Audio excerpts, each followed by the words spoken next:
requested by Mr. Sanjay Parekh to clarify something. Yesterday, regarding that Article 357 issue, I had said, to clarify his arguments, I had given a clarification. He felt that I shouldn't convey the impression that he tried to mislead the court. That was his interpretation. I mean, he appears before us every day. We would never make that. I said, of course, probably just I would clarify. I mean, all that fine print, sometimes this happens, but that's all. No, I want to say, Milord, I want to say something. I want to say, I looked into and sent it to Mr. Gopal Shankar Narayanan. We'll never make that assumption about No, not that, Milord. I say so. It's a question of interpretation. And I still feel that 357 doesn't exist. That's my impression, but I don't want to interfere now. I'll say so, Milord. Mr. Gopal Shankar Narayan have to resolve this over coffee or better by the... It's a question of interpretation by Gopal Shankar Narayan, interpretation by me. All that I wanted to say. I'll make it good, Milord, when my turn comes. In the rejoinder, I'll take 2 minutes. The broader whether 357 is there and it doesn't change the... Yeah, that's correct. On side or the response on the other side. Yeah, that's correct. That's all. We seem to be at odds with each other. I seek your lordship's indulgence. Yes, Mr. Attorney. For a small internal arrangement between us, and is a need for a historical narrative and a part of documentations to be read through, which I don't propose to do, and placing certain propositions in the context of historical narrative. We have divided job with solicitor and myself. What I propose to do is just to flag for lordship's consideration a summary of my written submission. I have my written submissions, but I want to place a summary just to take the court to what. Summary, yes, it's available in my.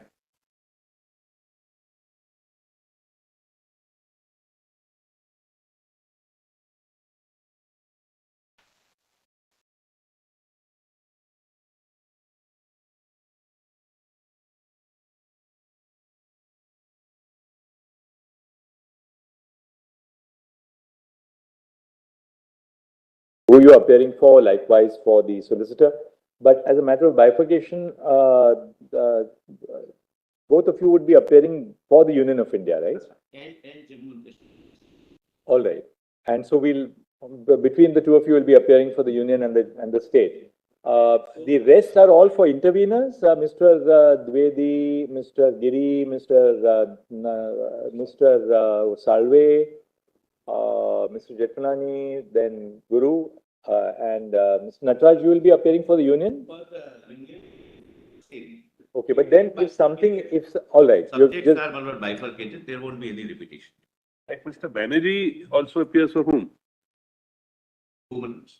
Vikramjit Banerjee as ASG appears for whom? Vikramjit also would be Malod for the Union. Can we then suggest one thing? If something remains, then that can be covered, because we need not then... Whatever timeline is given, they are our timelines, and it is always subject to your lordship's final call. So after we complete with the first two arguments, we'll realize what canvas remains then, I think. But I just thought, after you have taken and the attorney has taken 2-3 days, whether Mr. Banerjee will require 1 day to argue for what would be a... Yeah, he didn't say 1 day. Oh, he says 1 day. That's why we were... 1 day. That's what I was... One day. On part of my colleague. No, I'm sorry. It's a mistake on part of my colleague. So Nataraj is 1 hour and he is 1 day. So I was wondering... No. That is also 1 hour, but all right. That is outer. Kindly correct it, Manoj. That's a mistake on our part. All right. Yes, Mr. Maybe as we travel along, the days can become hours. I'm sorry, Manoj, your lordships. In the written submission. So that we broadly know, and I'm sure after you people have finished, they will see whether they want to add something or not.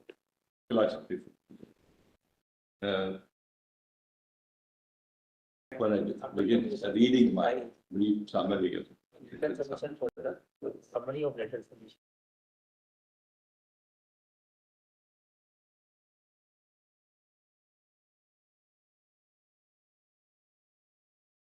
Lordships could locate her.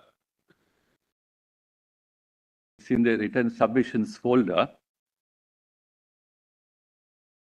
It's titled Summary of Written Submissions. It's a 2-page document.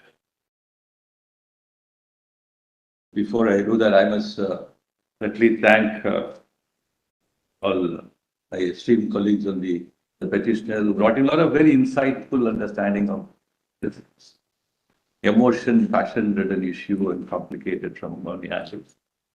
And we try to bring our own, if possible, keeping in mind the objectivity as well as the neutrality which is to be involved in understanding this. And some American historian said objectivity is not neutrality. Therefore, sometimes these things can become problematic. So, keeping in mind, and I am also reminded of a very famous statement made by Abraham Lincoln in 1864 in response to a border territories conflict issue. He talked about balancing the nation, losing the nation, and preserving the constitution. And he said, by general law, life and limb must be protected.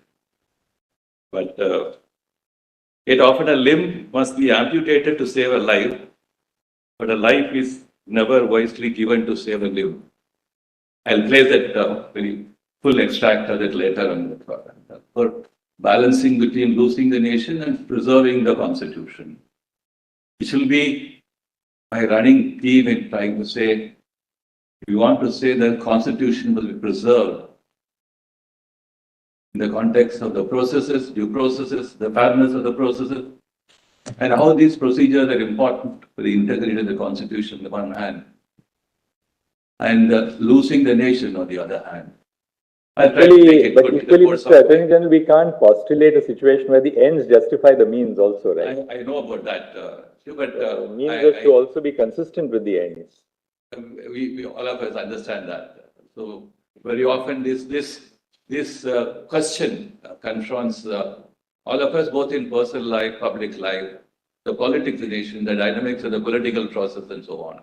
But then that is a question which definitely confronts. So how do you find answers which will probably produce the most sensible solutions? So let me try to read this summary. No factual or legal foundation.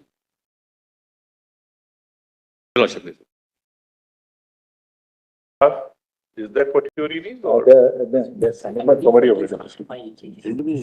Summary. Copies. Yeah. Copies. This side. There. Email it.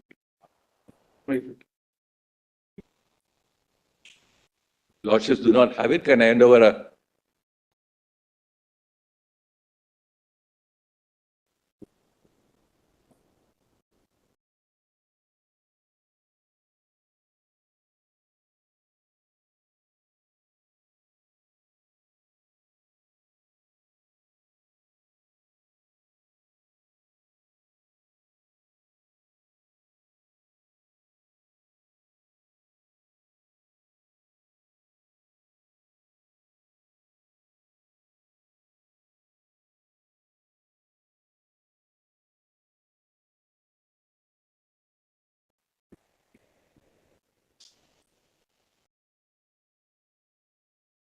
Just call has got that page? Well, I proceed to read. Yes. Yeah. No factual or legal foundation for any sovereignty argument. On a combined reading of the instrument of accession and the proclamation, followed by adoption of Article 370, all trace of sovereignty, if any, were surrendered and disappeared. The constitutional integration process of the state of Jammu and Kashmir with the Union of India, howsoever sought to be brought about, were the only object of Article 370. All principles and procedures pressed into service for the above purpose will always be considered subservient to this purpose. The power and deliberation authority of the President under Article 370 to deal with it in any manner is neither lost nor removed by reason of its exercise over a period of time, nor it can be said that the provision erased itself without intervention by any positive lawmaking power.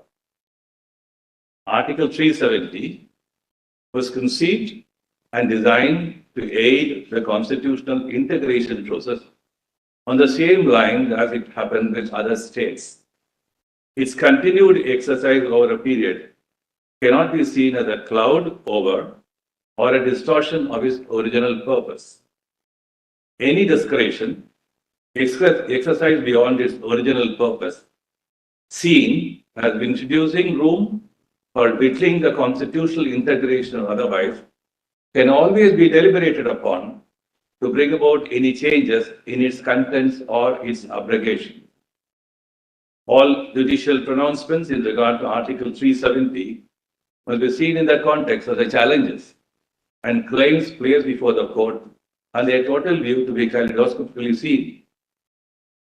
Border states are a special class of territories of India, and their reorganization in Article 3 will deserve distinct consideration. The court will defer to the wisdom of Parliament in the choices of action relating to border states. The justiciability of decisions taken to deal with matters relating to border states may not be, as in the case of general run of reorganization of states or imposition of president's rule. The scheme and architecture of Article 356, which provides in regard to the sustenance of the fabric of the nation, will not be narrowed or compressed. The interim argument demanding course correction or linearly tailored and need not be touchstone for ex ante tinkering in the undefinable state necessity potential of Part 18 of the Constitution. All instruments in aid of discharge of duty under Article 355, including the preamble to the Constitution, will be comprehended in the plenary power, Parliament, to engage in the reorganization scheme under Article 3. The plenary power to act under Article 3 is available even during rule under Article 356. Long-standing or similar measures in regard to reorganization are not precluded. The availability of power is distinct from any due process. A. Neither asymmetrical federalism nor any other federal features have been infringed. We'll try to make good all these arguments. No rights in relation to representative democracy have been taken away. Reorganization of states includes temporary or other rearrangement of rights to serve the integrity of federalism and the unity and integrity of the country. All rights are available for exercise only if unity and integrity are intact. The doctrine of necessity is flexible. The long history of internal disturbance, lack of availability of real measure of rights and justice are matters that can be legitimately taken into account for paving the path for due course rearrangements. No person can have a vested right in favor of a perennial state of unrest, and all instruments of law which have not subserved peace and justice have no inherent justice right to continue to exist, to right to exist or to continue. However, it is submitted that all measures taken are within the due processes granted and to be pressed into service to act in exceptional circumstances. All steps taken under so-and-so are within the standard set of provision issued during President's rule, and nothing arbitrarily designed has been provided for. All arguments and fraud and power are therefore misconceived. That's a broad summary of my submission. Just before the solicitor takes over, as part of the paragraph 7B, the last few sentences, I looked into all the presidential proclamations, running into 120 of them, and particularly in regard to Jammu Kashmir. The suspension of provisions of Article 3, the two provisos, and various other provisions of the Constitution of India, or in terms of a convention that the presidential proclamation follows. So no deviation has taken place as far as this particular presidential proclamation is concerned. So suggest therefore either a fraud on the Constitution is completely misconceived. I'll try to make good arguments referring to the documents. So I just want to play this summary to show that the due process has been followed. There is no deviation from due processes. falls within the legitimate aims and objects of what the two orders sought to achieve, and the Reorganization Act also falls within the. Thank you very much, Mr. Attorney General.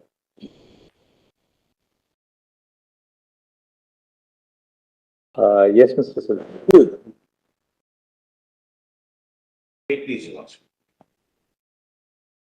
Lord, as indicated by the petitioners, Lords, your Lordships would be taking a historical decision, Lord, in more than one ways.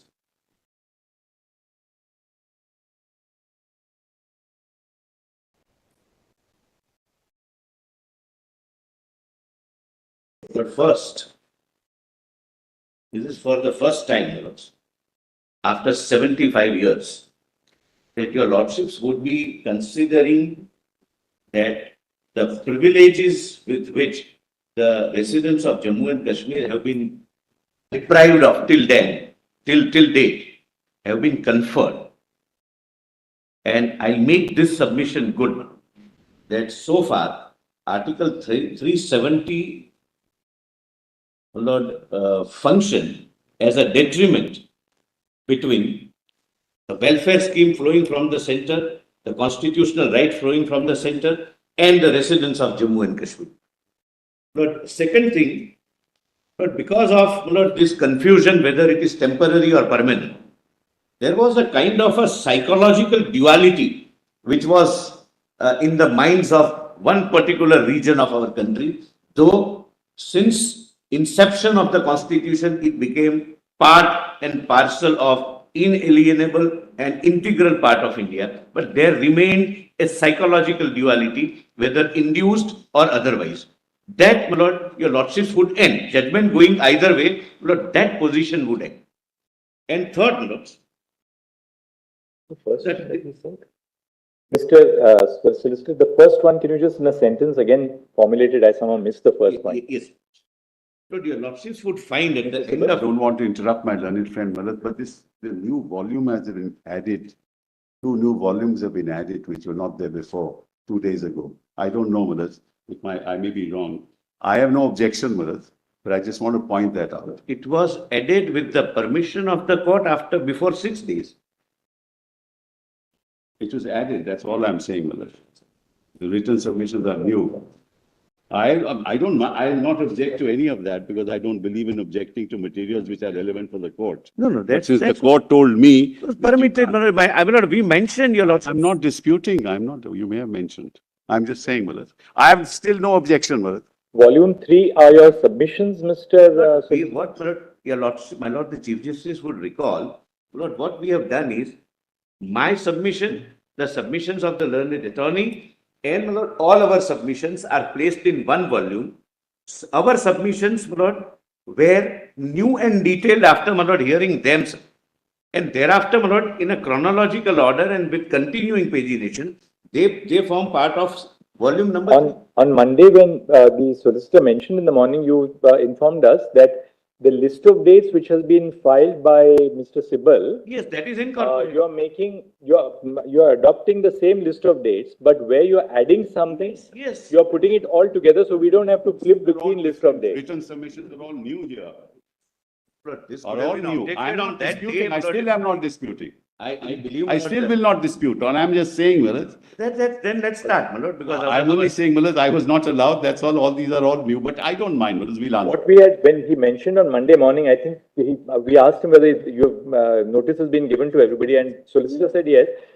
At that stage, I told the solicitor, instead of having 5 different list of dates, work on the list of dates which Mr. Sibal has submitted. I'd also mentioned it in the course of the hearing. That's right, sir. And in that list of dates, add what you are adding separately, so that we know what has been the addition by the Union of India. Not only that, All of us have one master list of dates. That becomes much easier.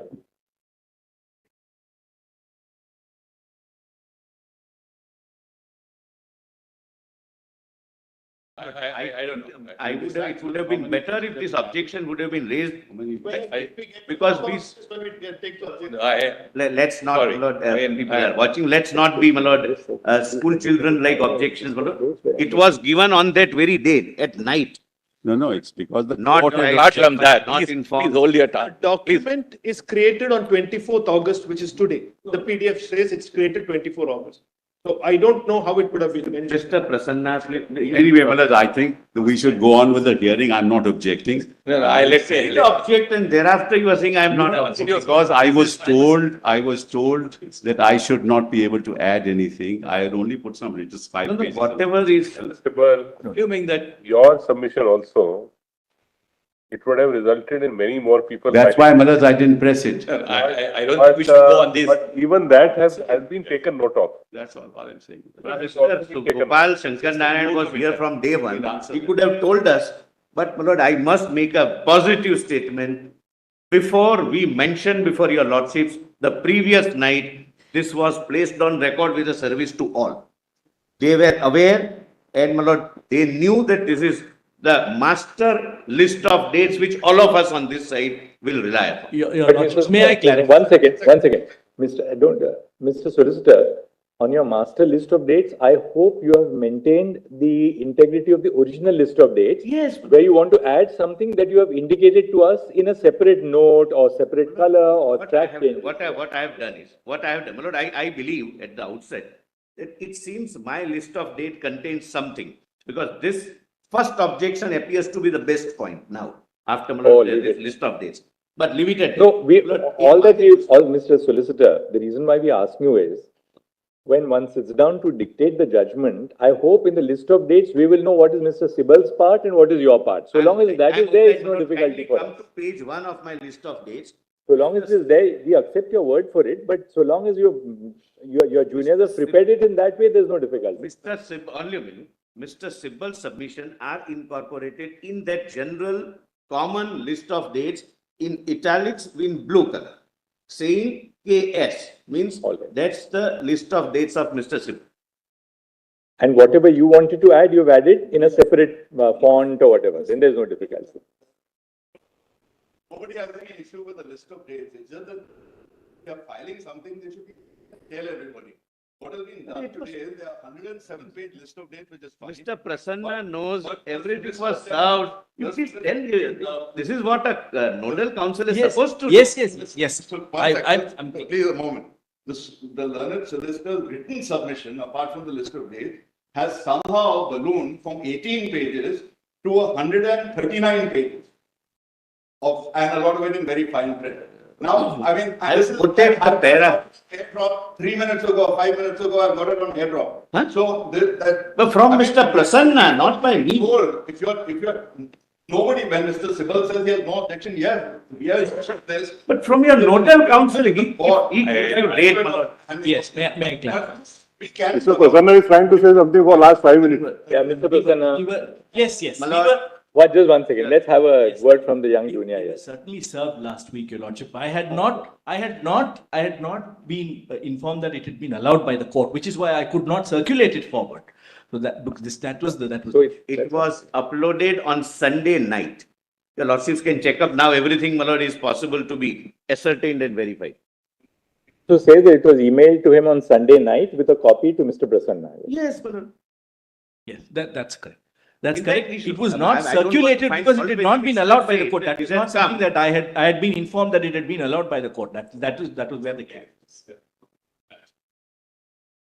My lord, my first point, my lord, why your lordships, my lord, judgment is going to be a historical judgment is this. A, my lord, after going through, my lord, the facts which we will point out on this side, your lordships would be satisfied that large number of fundamental rights and other rights will be now conferred upon the residents of Jammu and Kashmir. And they would be fully at par with rest of their brothers and sisters of this country.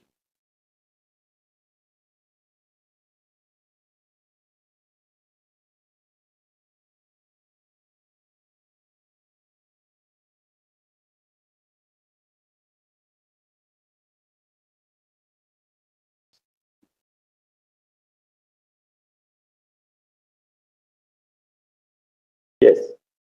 But number two, but because of, I'm sorry. Yes. because of the ongoing confusion, which according to us there was none, but because of the ongoing confusion whether this provision is temporary or it has become permanent, etc., there was a psychological duality amongst the minds of the residents of Jammu and Kashmir. That was being taken disadvantage of by, I would say, my lord, interests not inimical to India. That would be settled once and for all, whichever way your lordship decides.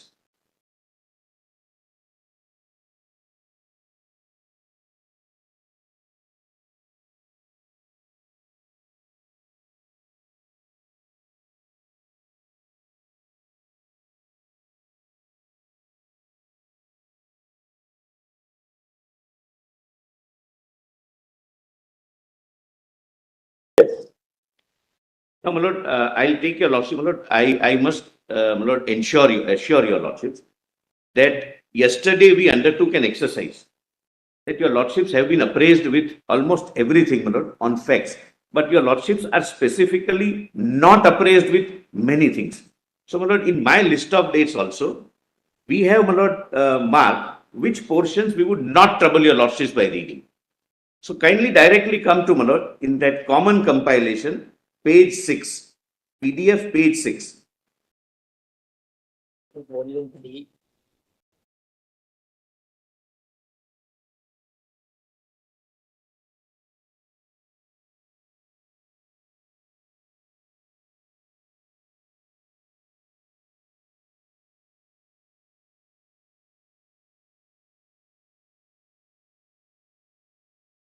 This is only for one reason, my lord, I am reading this part.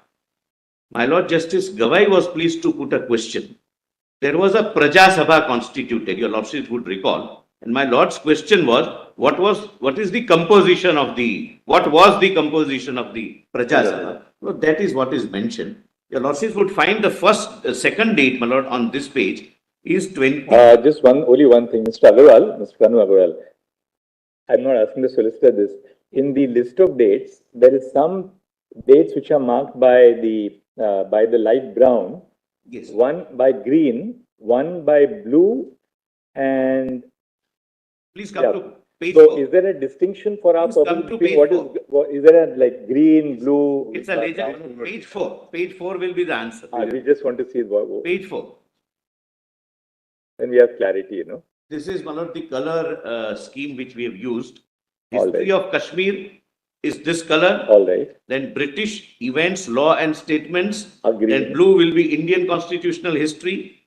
Red with the process of integration, etc. This is the relevance of the color. All right. But your lordships need not, my lord, bother about that. My lord. Once All right. the flow I have kept chronologically. So therefore colors might keep on changing depending upon the legend, but the flow will continue. And where you say KS in italics, that is Mr. Sibal's original. Fair enough. Got it. Sibal's submission. Therefore, your lordships may consider not keeping Mr. Sibal's submission side by side. It contains everything verbatim. Much easier. As my lord produced before your lordships. That's all I wanted to show. Date 20th of April 1927. I'm not reading it, but this is Mr. Sibal's submission in his list of dates, and I have not missed, my lord, any date from his submission. It is in blue color and in italics. The next date is 22nd April 34. Maharaja Hari Singh enacted 1934 Constitution of Jammu and Kashmir. This law established a legislative assembly called Praja Sabha, which was to function under the supremacy of the Maharaja.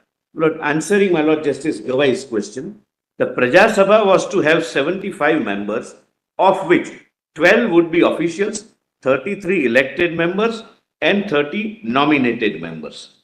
Then, my lord, rest your lordships can consider skipping, my lord, and kindly come to, my lord, 7. Just, my lord, taking your lordships chronologically, your lordships have seen this provision as well. I am just, my lord, refreshing your lordship's memory without reading the provision.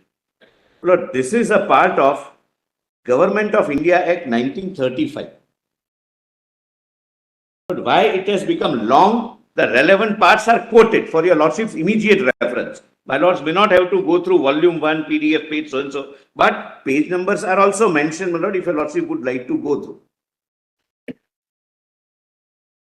Please see, my lord, at page 8, section 6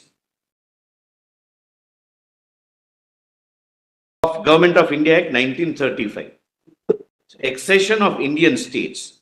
A state shall be deemed to have acceded to the Federation if His Majesty has signified his acceptance of an instrument of accession executed by the ruler thereof, whereby the ruler for himself, his heirs and successors, Lord, declares so and so, so and so, so and so. Lord, the purpose of showing this is to, my Lord, point out to your lordships, and ultimately I'll assist your lordship with that proposition and 1 or 2 judgments on this. The moment the accession is complete, the sovereignty gets lost. The sovereignty is subsumed with the bigger sovereign. Yes, sir.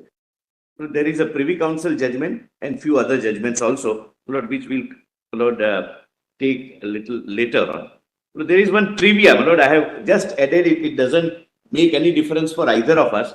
But as, my Lord, we attribute the Indian Penal Code to Lord Macaulay, Lord, this entire exercise of 1935 Act was done, my Lord. He was the author virtually of this, my Lord. Sir Samuel Hoare, one of the unsung heroes, my Lord, in the history of Indian partition, but it was he who drafted this. It has no bearing on the main question. My Lord, I have reproduced the... Actually, Mr. Solicitor, you may also read section 5. Yes. Because what is the importance of accession? That section 5(1) gives us. Yes, I wanted to read, Just but I thought your lordships may have read. No, we need to highlight that 5, because page 7. It shall be lawful. They just read that only that. It shall be lawful for His Majesty, if an address in that behalf has been presented to him by each House of Parliament, and if the condition hereinafter mentioned is satisfied, to declare by proclamation that as from the date therein appointed there shall be united in a federation under the crown by the name of the Federation of India. A, the provinces hereinafter called governors' provinces, which were under the direct British sovereignty or suzerainty, my Lord, as the case may be, were functioning through the Governor General.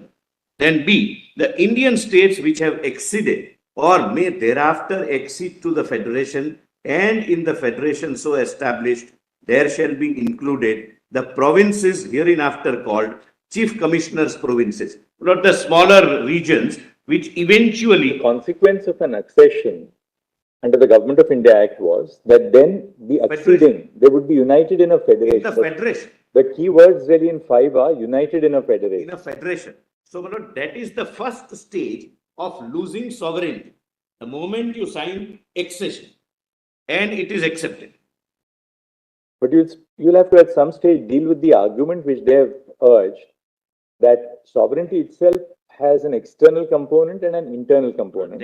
External component was lost, internal sovereignty still remained. That's the argument, my Lord. We are conscious of that. And, my Lord, I'll also bear in mind your Lordship's very, very pertinent observation that ends may not justify the means. I'll also show to your Lordships the means adopted strictly within the constitutional parameters and as per various judgments of your Lordship. But that's, my Lord, after, my Lord, the factual chronology. Thereafter, your Lordships, my Lord, kindly come to page 9, 1939. But this is also crucial. The Indian National Congress's formal stance was that the princely state must join independent India on the same terms and with the same autonomy as the provinces of British India, and with their people granted responsible government. As a result, it attempted to insist on the incorporation of the princely states also into India in its negotiations with the British. So we were, as Lord British India also, our leaders were already negotiating that princely states should also come at par with the provinces, British provinces, which were already under the suzerainty or sovereignty, as the case may be, of the British. On 7th September 1939, Jammu and Kashmir Constitution Act 1939 was issued by Raja Hari Singh. It established a council with a prime minister. Lord, why, my lord, I'm reading this, my lord, I'll just paraphrase this argument. Lord, why I say this? Lord, substantial arguments, my lord, were made that there were no constitutions. Jammu and Kashmir had a special place in the geographical British India because that was the only part which had its own constitution in 39. Lord, that is factually incorrect. There were 62 states which had their own constitutions.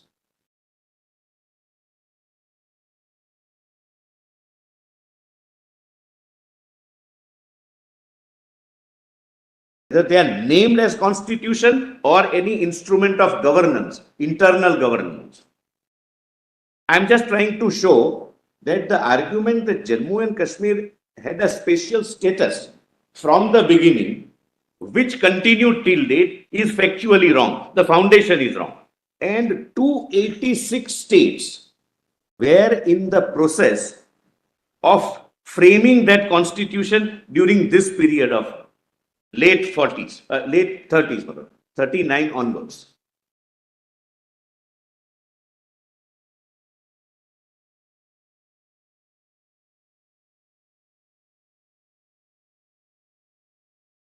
As a matter of fact, but eminent councils of the day, those days, were, my lord, engaged to help the princely states to draw their constitutions. I'm not going into that detail, that's not relevant, but one of the, my lord, when we researched this, Aladi Krishnaswamy Iyer, who was considered to be one of the top ranking councils, was engaged. His fees were not found to be, the problem was there at that time also. By one state called Rewa in present Uttar Pradesh. I'm sorry, Madhya Pradesh. And therefore, my lord, he was requested not to continue because it was found to be too exorbitant. My lord, please see, my lord, from where do I get this? My lord, PDF volume 16, document volume 16, I'm sorry, document volume 16, PDF page 574.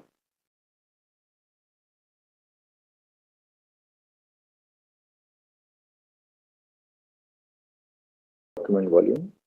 16.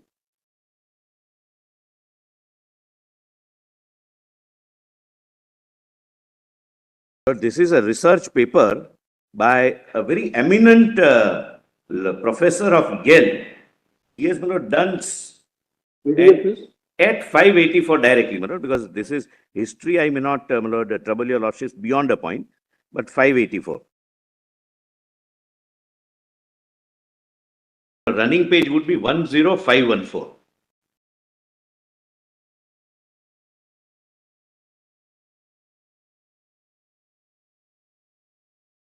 As a matter of fact, some of them made their constitution and thereafter immediately signed the accession also.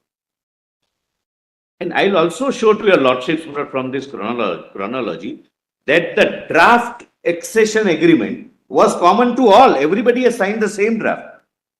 I'll come to that. Please, my lord, see the second line. However, at page 584, my lord Justice Khanna and my lord Justice. Yes, I've got. Yes, my lord Justice Kaul has that. However, the inauguration of Shahpura Constitution did not prevent the prince from signing the next day the instrument of accession to the dominion of India in 3 areas of defense, external affairs, and communications, as many other princely states did at the same time. Lord, next para, kindly come, Lord, some 5th or 6th line from the top of the unnumbered second para, Manipur. Your lordship would find Manipur. Does your lordship get Manipur? Manipur in the northeast adopted a constitution which on 26th of July 1947 provided for fundamental rights and separation of powers and recognized the Maharaja as its constitutional head. Maharaja of Patna declared the setting up of a representative constitution making body on 24th October 1947. Just as at the moment when the first draft of Indian constitution was ready, that same month, M.R. Jaikar, until the previous May, a member of the Constituent Assembly, advised Gwalior State Constitutional Reforms Committee not to depart in their proposed constitution from the model now in vogue, for instance, at Mysore. This pattern of general steps towards constitutions based on principle of representative government was repeated in numerous other princely states. These included Ond, Banswara, Bauni, Baria, Baroda, Barwani, Banaras, etc., etc. My lord, the list goes on and on and on. I'm not reading it because the names are not relevant. And this is whole length and breadth of the country. They were making either having their constitution or making their constitution. My lord, why? I just, my lord, we were just, my lord, examining why these three subjects are kept, my lord, even by them to themselves, my lord, namely defense, communication, and, my lord, foreign affairs. The reason was, I'm sorry, there is a small princely state. It can't have its own army. Communication means the British had laid postal services and Britishers have also laid railway lines. So that communication was crucial, and every state can't have their own communication system for intra-princely state communication.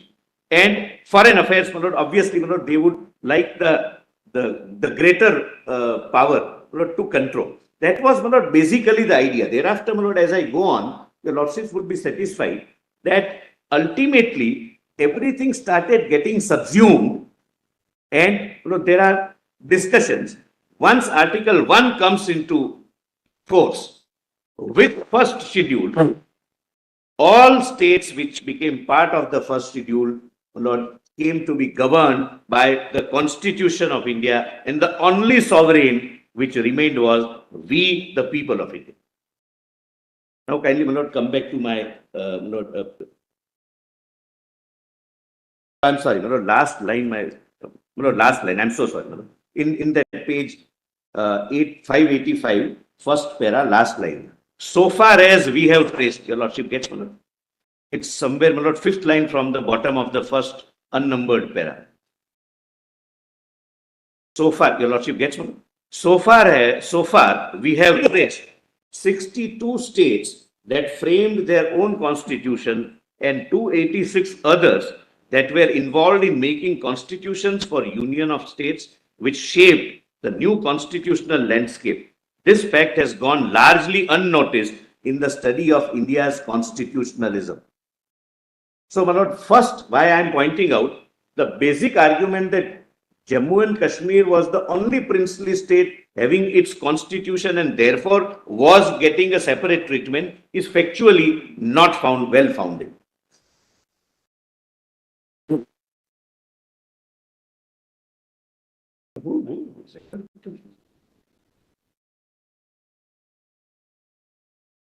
My lord, now your lordship, my lord, kindly come to my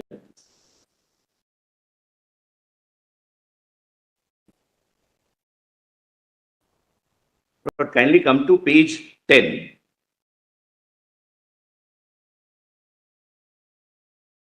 Your lordship, page 10 list of dates. Page 10 starts with Mr. Sibbal's note, my lord, which I have quoted verbatim. Then 12th May and 22nd May. Your lordships may not, my lord, invest time in that. Kindly come the next date, 16th May, 1946. The cabinet mission planned by the Britishers issued a statement regarding its report. Under paragraph 15(1) and 4 of this statement, the cabinet mission plan recommended that Union of India, which should necessarily deal with defense, foreign affairs, and communication of princely states. They only recommended, my lord. In the note of my learned senior, my lord, it is differently mentioned that it was decided. They only recommended. Lord, thereafter, my lord, page 11. Just a few weeks before becoming the vice president of the interim government, Jawaharlal Nehru clearly stated that no princely state could prevail militarily against the army of independent India. This is, my lord, the first step for unification of the Federation of India, which eventually became Union of India. This is July 46. And, my lord, 9th December 1946, Constituent Assembly of India was formed. But there is no dispute on this date. Lord, Jammu and Kashmir had 4 representatives, including late Sheikh Abdullah. But the relevant parties, when more and more princely states started acceding and accepting the Constitution of India, their representatives also kept on being added, and they started participating in framing of our Constitution. And, my lord, I will come to that, my lord, at an Just appropriate. one clarification. Yes, ma'am. The 4 representatives of Jammu and Kashmir were there from the beginning or only in October? No, my lord, not from the beginning. They came, my lord, subsequently. 49, I think they came. Yeah, yes. 49, my lord. 49? It comes, that date will come. June 1949. Yeah, yes, that date will also come.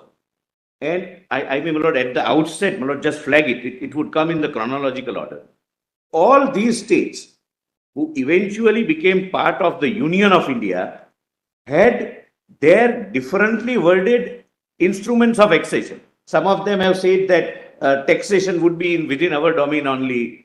But thereafter, my lord, as the legislative and the constitutional history progresses, this is how countries are formed.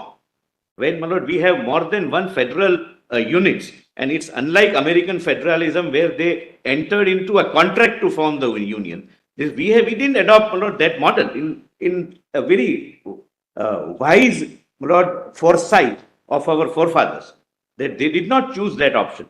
They voluntarily started joining and participating in the process of constitution making. Then, my lord, January 1947, Nehru, in his capacity as the vice president of the interim government, which included both present-day India and Pakistan, clearly said that independent India would not accept the divine right of kings. So this is January 1947. The stand of India and the party which led the freedom struggle was, we will not accept divine right of kings. We are going for a democratic setup.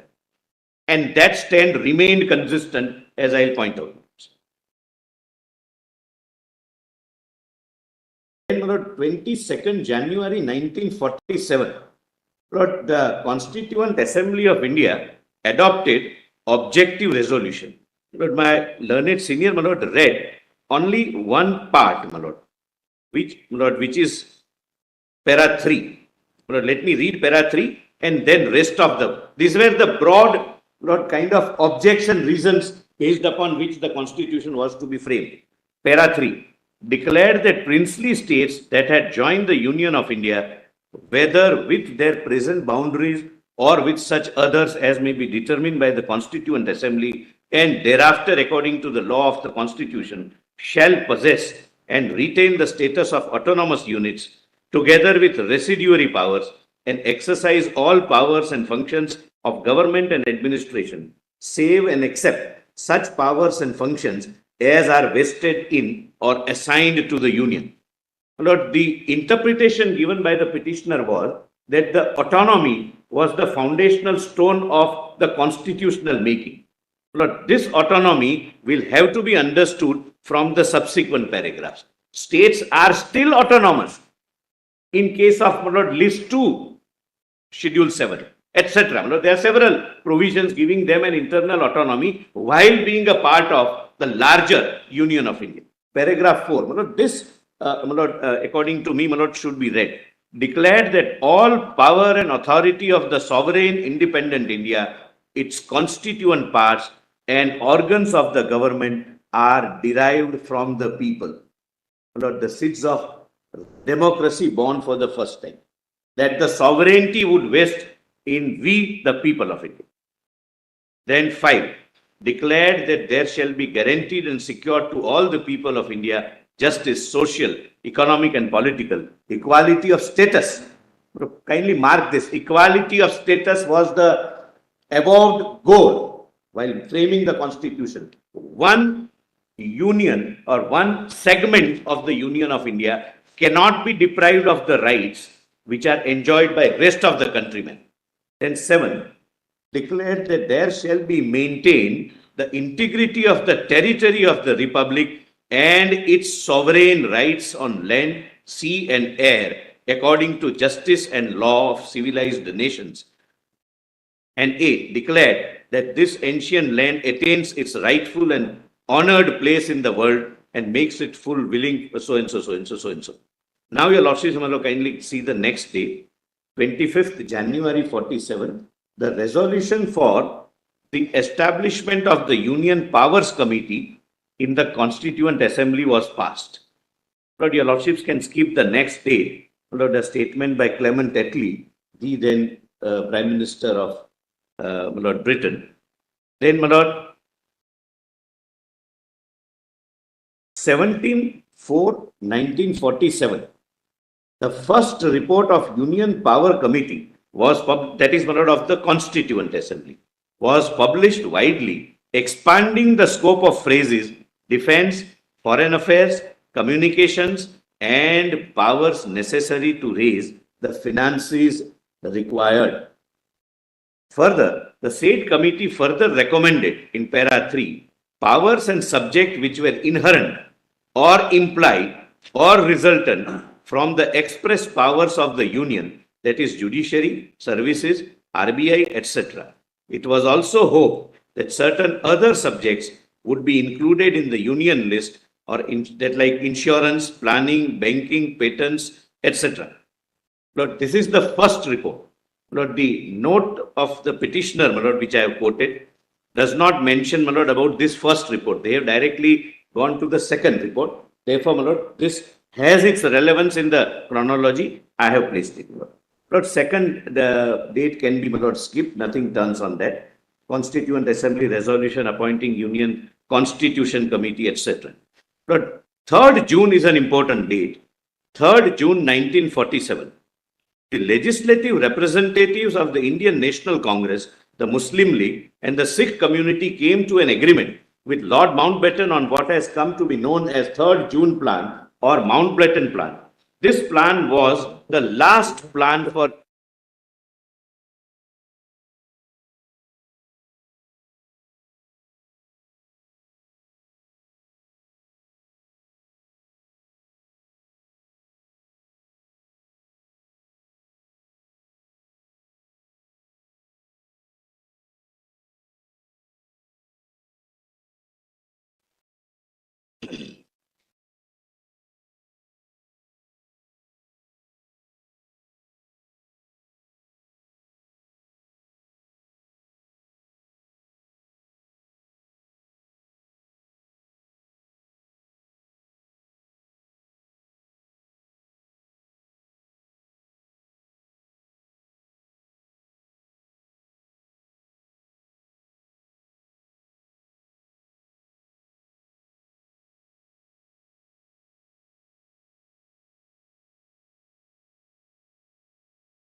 Lord, all these facts, my Lord, would be necessary as a process of connecting the dots for me to, Lord, persuade your Lordships to reach a particular conclusion.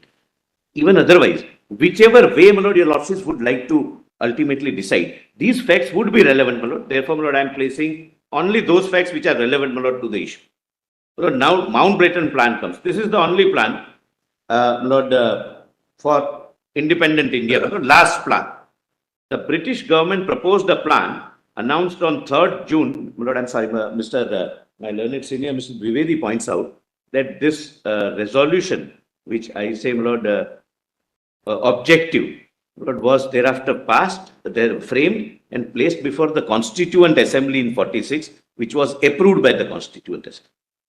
And the preamble, my lord, draws inspiration from that monument. The lordships have seen the words.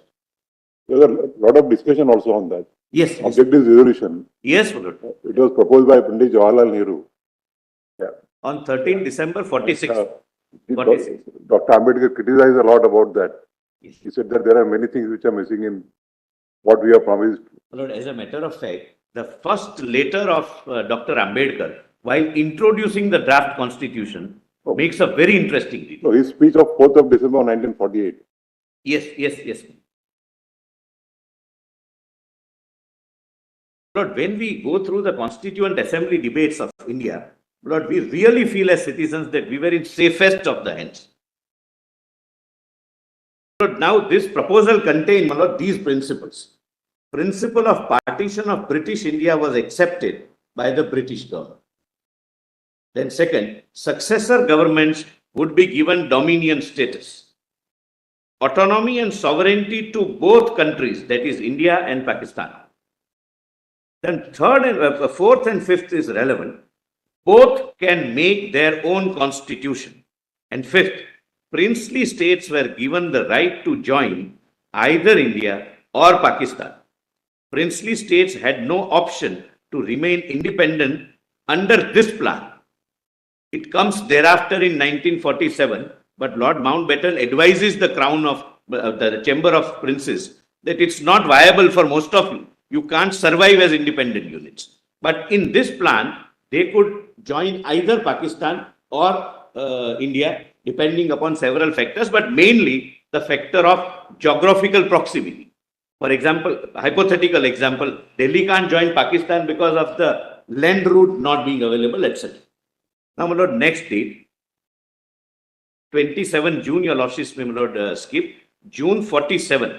After the announcement of June 3rd plan, Lord Mountbatten spent 4 days discussing the situation of Jammu and Kashmir with the Maharaja of Jammu and Kashmir and clearly explained that independence of Jammu and Kashmir was not a feasible option. Then Viceroy, 13th of June 47, Viceroy Mountbatten invited Nehru, Sardar Patel, Acharya Kriplani, Jinnah, Liaquat Ali Khan, and Sardar Abdul Nishtar and Sardar Baldev Singh to attend an informal meeting to discuss the problem of the states. Lord, I may not read the whole. The purpose was that you create one separate department which would deal with integration of states. That was, my lord, the States Department, and the first secretary was Mr. V.P. Menon. My lord, this function under Sardar Patel. V.P. Menon was the first secretary, and he has written 2 books, my lord, as your lordships were told, on a request from Sardar Patel that you document it. You are the first person, yours have the first-hand information, and he has written both the books without being judgmental or without giving his value judgment. He has narrated the facts as he witnessed. Most of the documents are also signed by him. Letters are also signed by him. He had taken part in several negotiations also with princely states. Then, my lord, your lordships can skip 15th June 1947, Congress Working Committee. My lord, the same continued that will not accept divine rights of princely states. We are going for democracy. And, my lord, they rejected specifically the concept of paramounts. The Congress was dealing with this issue and negotiating with the Britishers and with, my lord, princely states. Then 17 June 47, Nehru wrote to Mountbatten stating that Kashmir was of first importance to India as a whole and specifically as a great strategic importance of that frontier state. We were conscious, my lord, from that day. My lord, 18th June, Mountbatten urged on the Maharaja and the then Prime Minister of Jammu and Kashmir, Sri Kak, not to make any declaration of independence.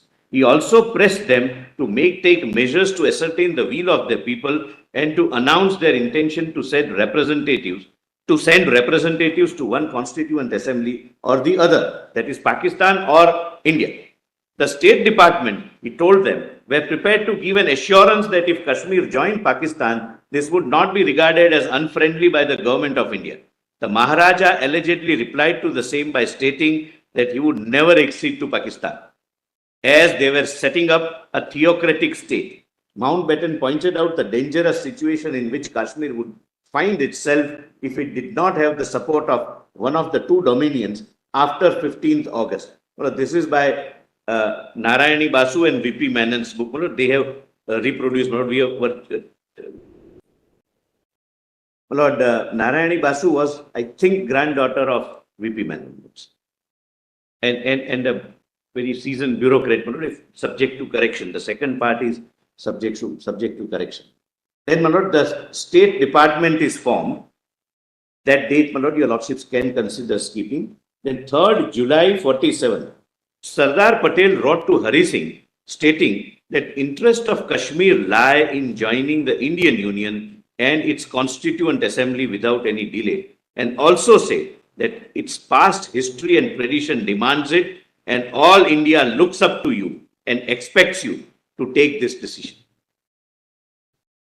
At this juncture, India was not contiguous whole, and princely states were scattered across the length and breadth of the territory of the country. Then 5th July 47, department as the State Department was a part of the Ministry of Home Affairs headed by Sri Sardar Patel, came into being, and Sardar Patel issued a statement as under. But please see, my lord, page, my lord, 16, your lordships can directly come to, and only the highlighted part, my lord, so that I'm not, my lord, investing your lordship's time more. I have few words to say, my lord, your lordships have.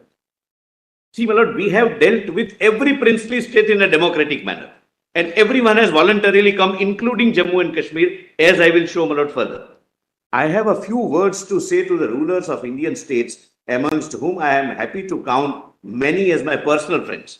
It is the lesson of history that it was owing to her political fragmented condition and our inability to make a united stand that India succumbed to successive waves of invaders. Our mutual conflicts and interrupts, quarrels and jealousies have in past been the cause of our downfall and our falling victims of foreign domination a number of times. We cannot afford to fall into those errors or traps again. We are on the threshold of independence.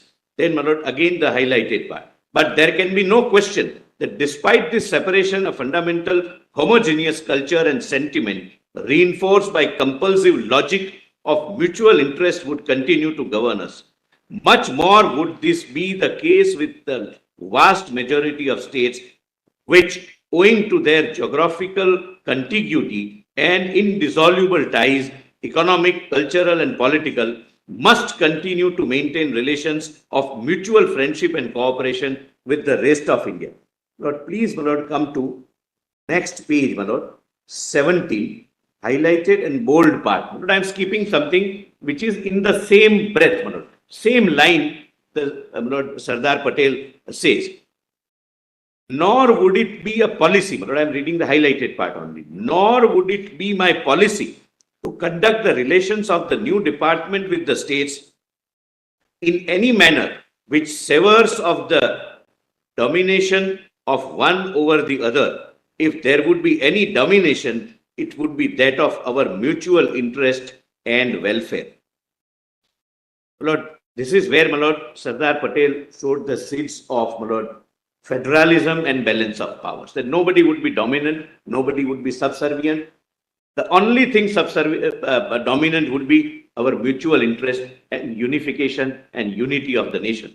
Then, my lord, 5th July 47, the Union Powers Committee submitted its second report, my lord, which was placed by my learned senior, my lord, Mr. Sibal.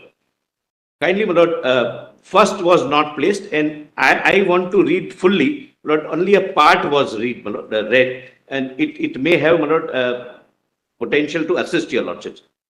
Only a highlighted part, my lord. Or I may read, my lord, the full. Momentous changes have since occurred. Some parts of the country are seceding to form a separate state, and the plan put forward in the statement of 16th May, on the basis of which the committee was working, is in many essentials no longer operating.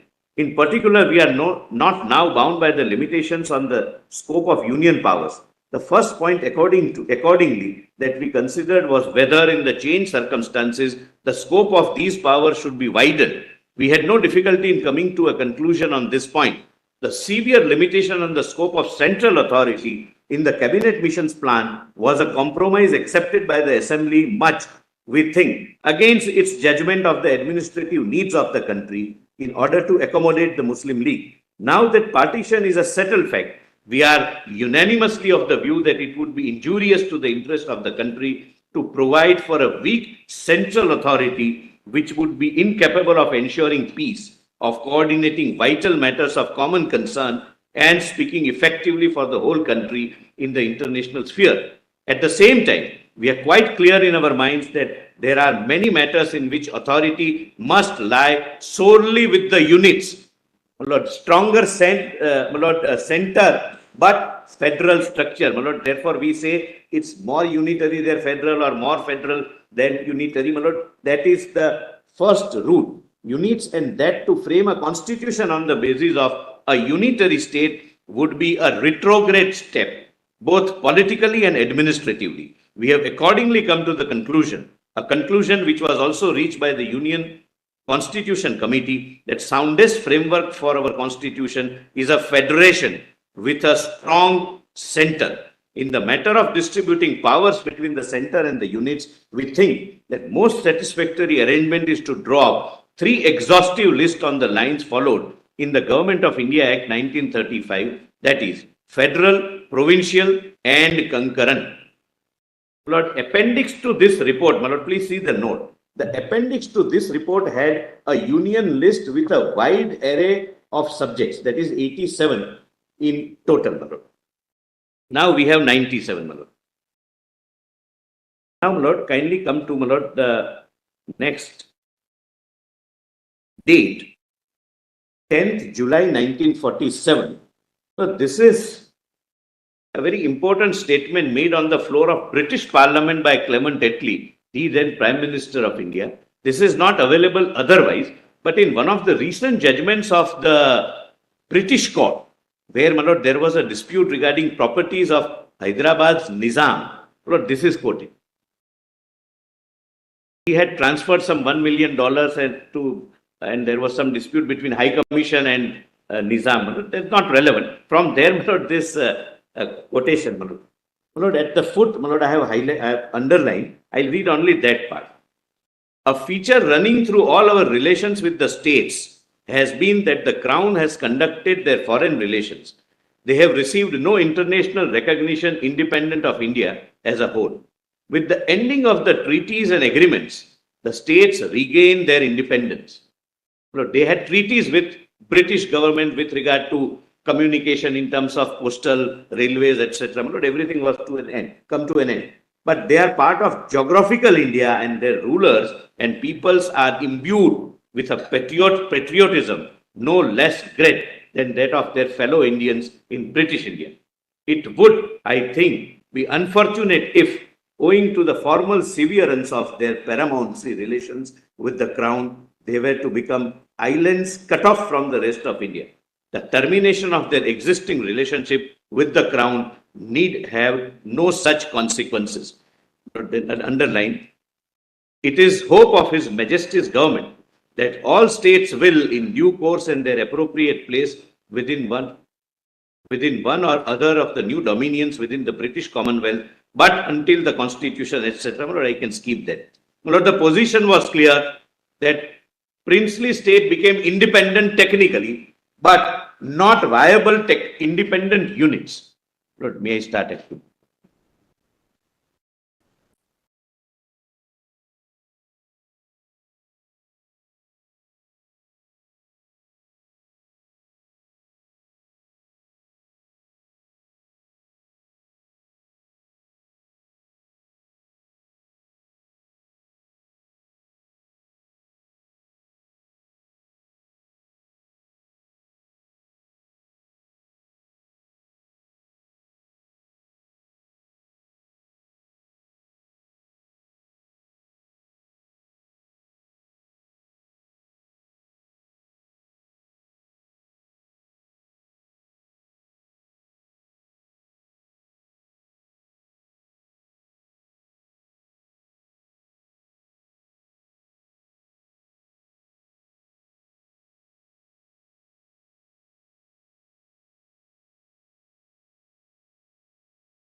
So sorry, I was with the advocates on record, they have some practical issues about filing, office, so I just, with them and it took time.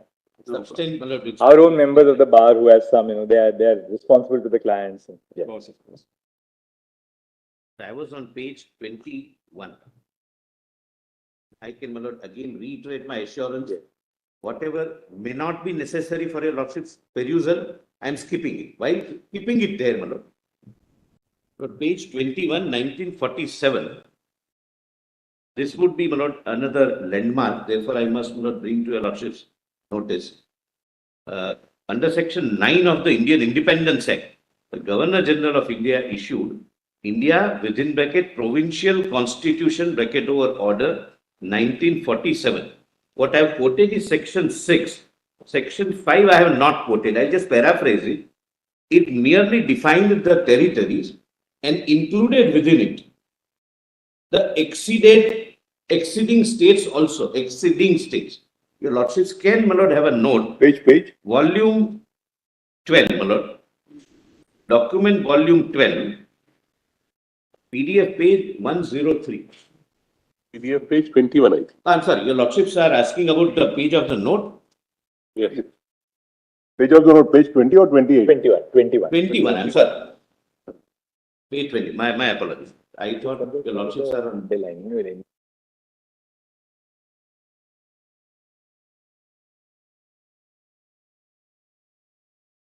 Yes.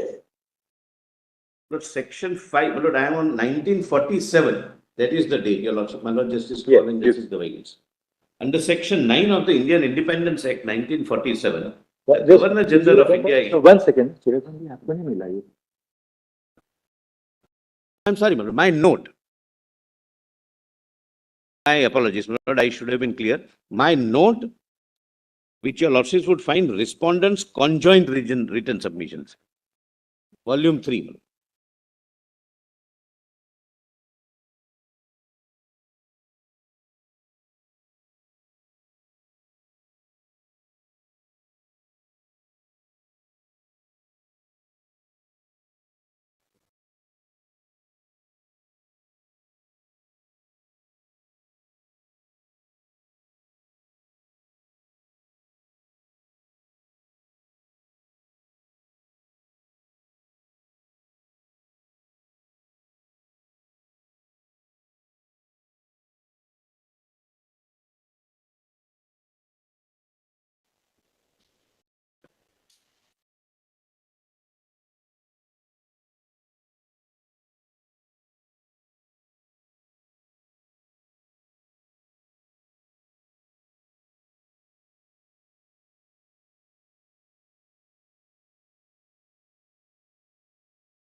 There were two sections incorporated.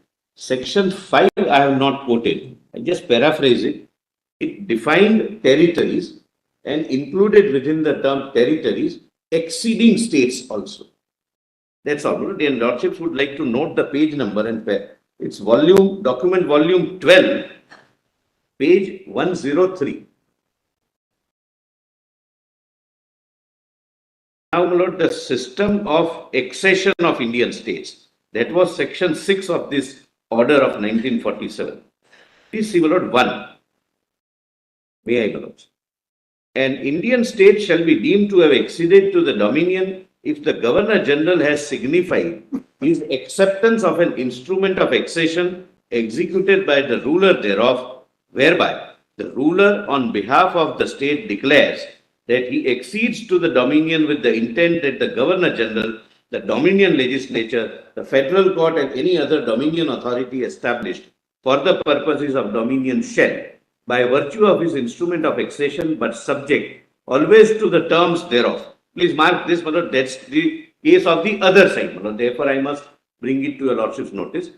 And for the purposes only of the dominion, exercise in relation to the state such functions as may be vested in them by order under this Act, and assume the obligation of ensuring that effect is given within the state to the provisions of this Act so far as they are applicable therein by virtue of the instrument of accession. Now, two, this is important, and this was common, my lord, obviously for all who wanted to exceed or have exceeded. An instrument of accession shall specify the matters which the rulers accepts as matters with respect to which the Dominion legislature may make laws for the state, and the limitation, it should be the limitation, there is a typo, and the limitations, if any, so which the power of the Dominion legislature to make laws for the state and exercise of the executive authority of the Dominion in the state are respectively to be subject. But this is my submission and my reading, but an attempt to ensure that unification becomes as difficult as possible, because everyone were permitted to put their own terms and conditions. That if you are a princely state, you can exceed, but subject to the terms and conditions. And see how beautifully the founding fathers of our constitution, my lord, dealt with that situation, unified the nation, and the ultimate result was Article 1. Actually, this was intended to create a sense of confidence in the princely states. You are not losing everything. You are acceding to the union, but we are giving you the ability to have reservations in your instrument of accession, by virtue of which you will retain certain subjects to yourself, or you will accept the jurisdiction of the federal legislature, the Dominion legislature, subject to some restrictions which you can yourself impose. So that you have that option. we must also put ourselves at that point of time. The Union of India wanted these princely states to come into the fold. But at the same time, we gave them that assurance that you can today decide that you will give only certain subjects to the Dominion legislature. That can be, my lord, I think, a better way of reading it. And that's why, my lord, Sardar Patel says that the basic theme, the underlining theme would be mutual interest and welfare. Just as an aside, these instruments of accession, the draft, was there a model draft? Yes, that is coming. And that was prepared by the Department of States, or who prepared that draft? That is next day. Right. That is next day. And that was common for all. Not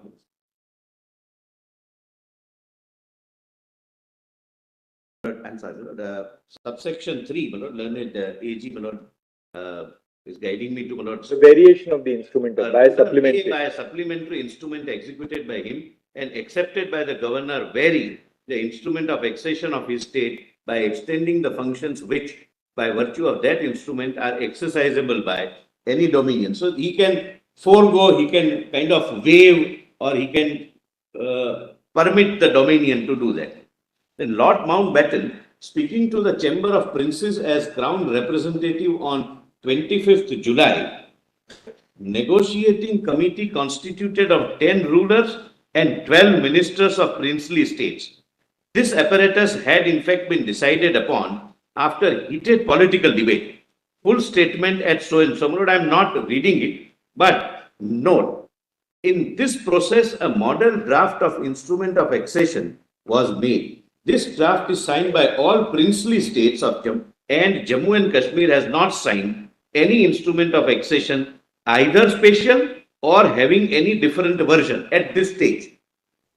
Now, my lord, India attained independence. So, your lordship would like to see the draft, my lord? That would be. No, that's okay. That's all right. It's not. We need not break the flow. Page 23. After 15th August 1947, after independence, Lord Ismay, on the recommendation of Lord Mountbatten, went to Maharaja of Kashmir to persuade him to choose one of the dominions. Then 27th September 47, Nehru wrote to Sardar Patel claiming that the Pakistani strategy is to infiltrate Kashmir now and to take some big action as soon as Kashmir is more or less isolated because of coming winter. Nehru had anticipated. And these words proved to be prophetic. This, in fact, happened, and as my lord, it is pointed out subsequently. Then, my lord, Pakistan continued hit and run border raids in Kashmir Then 2nd October 47, Sardar Patel writes to Hari Singh, stating that Sheikh Abdullah will be coming to Delhi shortly and we shall endeavor to reach a sensible solution to the difficulties you have from that quarter. So that is, the quarter means the Sheikh, that you have some problem which are flagged by Sheikh Abdullah ji, so we will sort it out. Then your lordships would find 15/10/1947, Meherchand Mahajan, Lord, he was the Prime Minister of the then Kashmir, and Lord, incidentally, Lord, he became Lord, a judge of Federal Court and Lord, eventually Lord, sat in this court Lord, as a Chief Justice of India. Complained to the British Prime Minister that government of Pakistan had broken the standstill agreement, which was between Kashmir and Pakistan. And the whole of state border from Gurdaspur to Gilgit was threatened with invasion, which had already begun in Punj. Then government of Jammu and Kashmir sent a protest letter to the Governor General and the Prime Minister of Pakistan against breaches of the standstill agreement and the continuous raids. Then, my lord, your lordships can skip this. In the autobiography of Justice Mahajan, Lord, this incident is narrated that when he was traveling along with the Maharaja of Kashmir, how his life and the life of the king was saved, my lord, by a sheer coincidence of an intuition of the king that instead of this guest house, we may better stay in some other guest house. No, that's all, my lord. Then your lordship, my lord, kindly see 22nd October 1947. All-out invasion of Jammu and Kashmir started, consisting allegedly of local tribesmen. The other side also, my lord, repeatedly said that there were tribe leaders who were conducting raids. I'll point out the contemporaneous letter written by the king to the government of India. And my lord, Sri V.P. Menon. The raiders destroyed the Uri bridge and captured Mahura powerhouse, which supplied electricity to Srinagar, which plunged Srinagar into darkness. It was announced that they would reach Srinagar within 2 days. Then 24th October 47, Government of India received a request for help from Maharaja. Then 25th of October 47, the meeting of Defence Committee was held, presided over by Lord Mountbatten, wherein it was decided that the Home Secretary V.P. Menon should fly to Srinagar immediately to study the situation on ground and report the same to the Government of India. V.P. Menon landed in Srinagar and found the entire city, into inverted comma, I quote, oppressed by the stillness as the graveyard all around, unquote. Sri Menon met the PM of Jammu and Kashmir, Sri Meherchand Mahajan, who appraised Sri Menon to the perilous situation and pleaded the Government of India to come to the rescue of the state. Then 26th October 47, the next morning Sri Mahajan called Sri Menon that there were rumors that raiders had reached Srinagar. Sri Menon and Sri Mahajan flew back to Delhi. Sri Menon went straight to the meeting of the Defence Committee and reported the impressions of the situation and pointed out the supreme necessity of saving Jammu and Kashmir. It was pointed out by Lord Mountbatten that till the time Jammu and Kashmir does not accede to India, it would be improper to move Indian troops, and accession would be the only basis which would rightfully give the right to Indian forces to retaliate against the invasion of Kashmir. After the meeting of the Defence Committee, Sri Menon and Sri Mahajan flew to Jammu and woke up the Maharaja and informed him of the developments that had taken place in the Defence Committee meeting. Maharaja desired to accede, reiterated his request for military help, and further informed his intention to set up an interim responsible government. Then your lordships may kindly come to this letter sent by, contemporaneous letter sent by the king, to Sri Menon, my lord, that is volume 1, document volume 1, page 7, my lord. This would be, my lord, relevant for your lordship's assistance.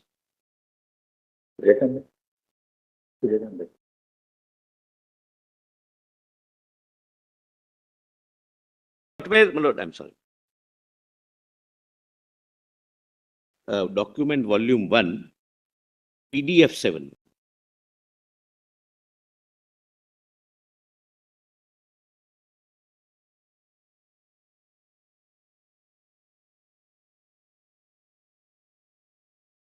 actually read this letter where the Maharaja says that, he had not decided whether to be independent or join the That Dominion. was the only part which was read, my lord. I would like your lordships to read, my lord, at page 8, 2 paragraphs, my lord, which were, my lord, not. Yeah, he refers to the mass infiltration and other things. So kindly see the first. The mass infiltration tribesmen drawn from the distant areas of northwest frontier coming regularly in motor trucks using Manshera-Muzaffarabad road and fully armed with up-to-date weapons cannot possibly be done without the knowing of the provincial government of Northwest Frontier Province and the government of Pakistan. In spite of repeated requests made by my government, no attempts have been made to check these raiders or stop them from coming to my state. The Pakistan radio even put out a story that a provisional government has been set up in Kashmir.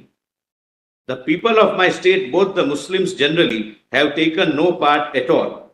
With the conditions obtaining at present in my state and to great emergency of the situation as it exists, I have no option but to ask for help from the Indian Dominion. Naturally, they cannot send the help asked for by me without my state acceding to the Dominion of India.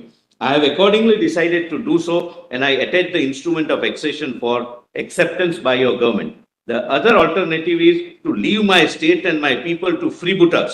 On this basis, no civilized government can exist or be maintained. The alternative I will never allow to happen as long as I am the ruler of the state and I have life to defend my country. So this letter is taken by Mr. Menon to Sardar Patel, and the Maharaja said that he had instructed his ADC that if Menon comes back, well and good.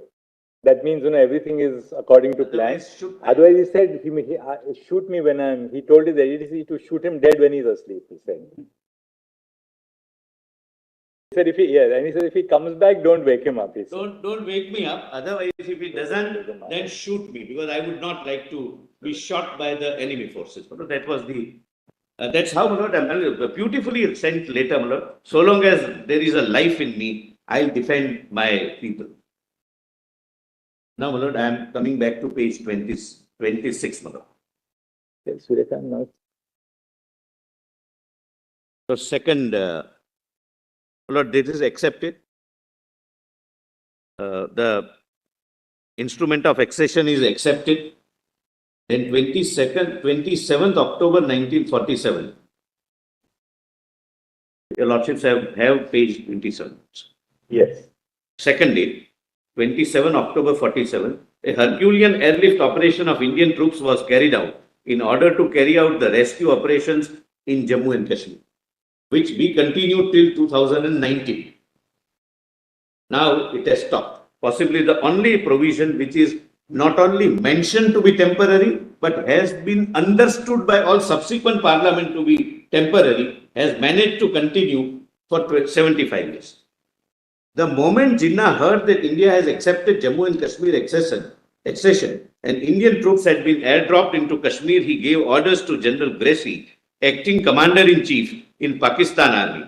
General Gracie represented his inability to issue any instruction without approval of the Supreme Commander.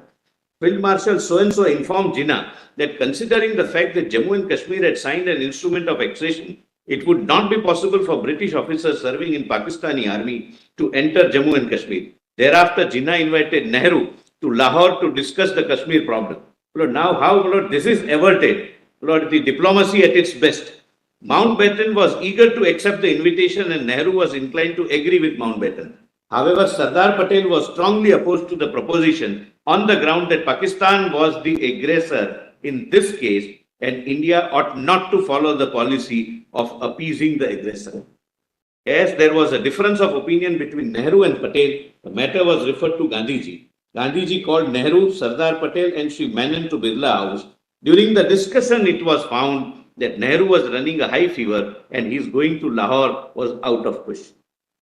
It was decided that Lord Mountbatten should go alone. BP Menon raised this without any value judgment, without giving his personal views or comments, as a fact as it happened.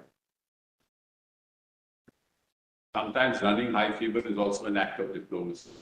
Yes, sir, it is, and it was in this case. Yes. It was a diplomatic illness and it was required in the interest of the country. Absolutely right.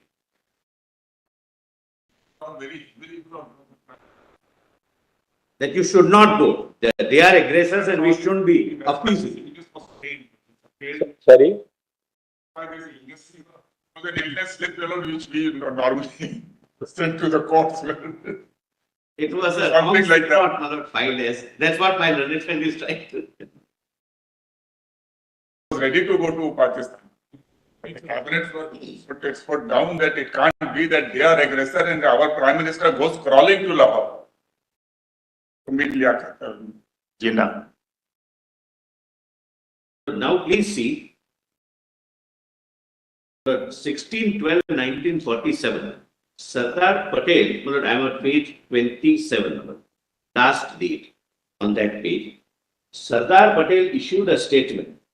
Public has already received through the press and over the radio a fairly clear and detailed picture of the settlement. Your Lordships can come to only The highlighted portion actually. underlying portion. Democratization of the administration, which has long been the keynote of Congress policy towards the state, has become a pressing problem since August 15. The princes themselves have in many cases begun to realize the spirit of times and have been gradually introducing measures in accord with that spirit. The progress has been in some states low, in other it has been swift, but everywhere it has been sure. Your Lordships can thereafter skip the rest. Then last lines on this, provincial administration in this process of unification and amelioration so that they may derive the full benefit of this great achievement.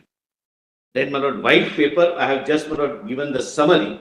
Before the Constitution of India came into force, a Herculean task of unionization and democratization, ensuring local popular government in place of hereditary princes was going on. For the said process, instrument of accession and standstill agreements were signed.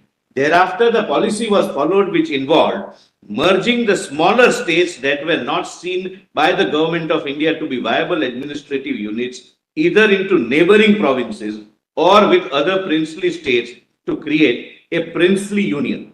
It was felt that smaller states lacked resources to sustain their economies and support their growing populations, impose tax rules and other restrictions impeding free trade, and without integration, the economies of the states would collapse and anarchy would arise if the princes were unable to provide democracy and govern properly. Note, this was done despite the instrument of accession and despite assurances given by the State Department and Lord Mountbatten during the accession process. There were not promises held out, as in one of the judgments referred to, but that judgment is thereafter reconsidered. I'll come to that. That these promises after the Constitution of India comes into force have no meaning. It is the Constitution which is supreme and the only sovereign is we the people of India. There is a judgment on that.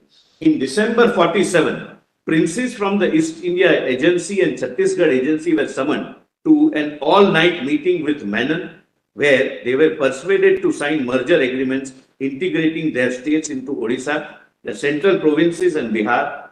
Thereafter, 66 states in Gujarat and Deccan were merged into Bombay, including large states of Kolhapur and Baroda. Other small states were merged into Madras, East Punjab, West Bengal, and United Provinces and Assam. 30 states of former Punjab Hill States Agency, which lay near the international border. Similarly, this continued to happen depending upon the geographical situation, but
I'm not reading the examples, but there is one example, my lord, which is very, very striking example. But there were many of this kind.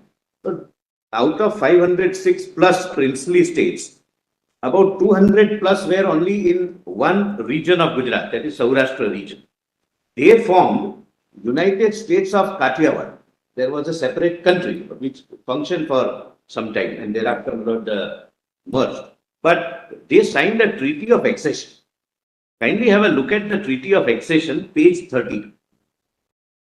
The revised treaty of accession, revised instrument of accession. The purpose of my showing is this. Like Jammu and Kashmir, every princely state had put their own conditions.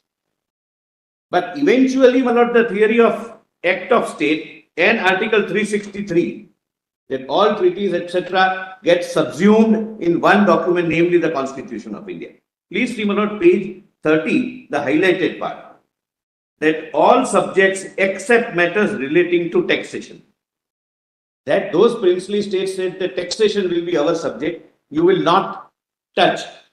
The Union of India, the Dominion of India will not touch taxation. Please come to, my lord, page 31. After 3, the proviso. Does my lord get? Page 31. It is a part of this revised instrument of accession. Clause 3 proviso. My lord, Justice Surya. Yes.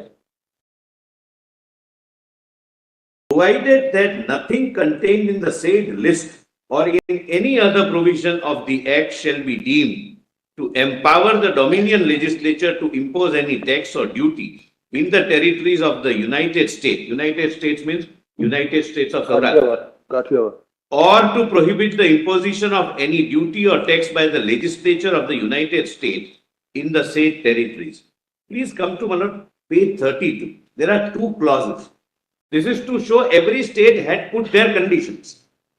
7. Clause 7. This is again part of the revised instrument of accession.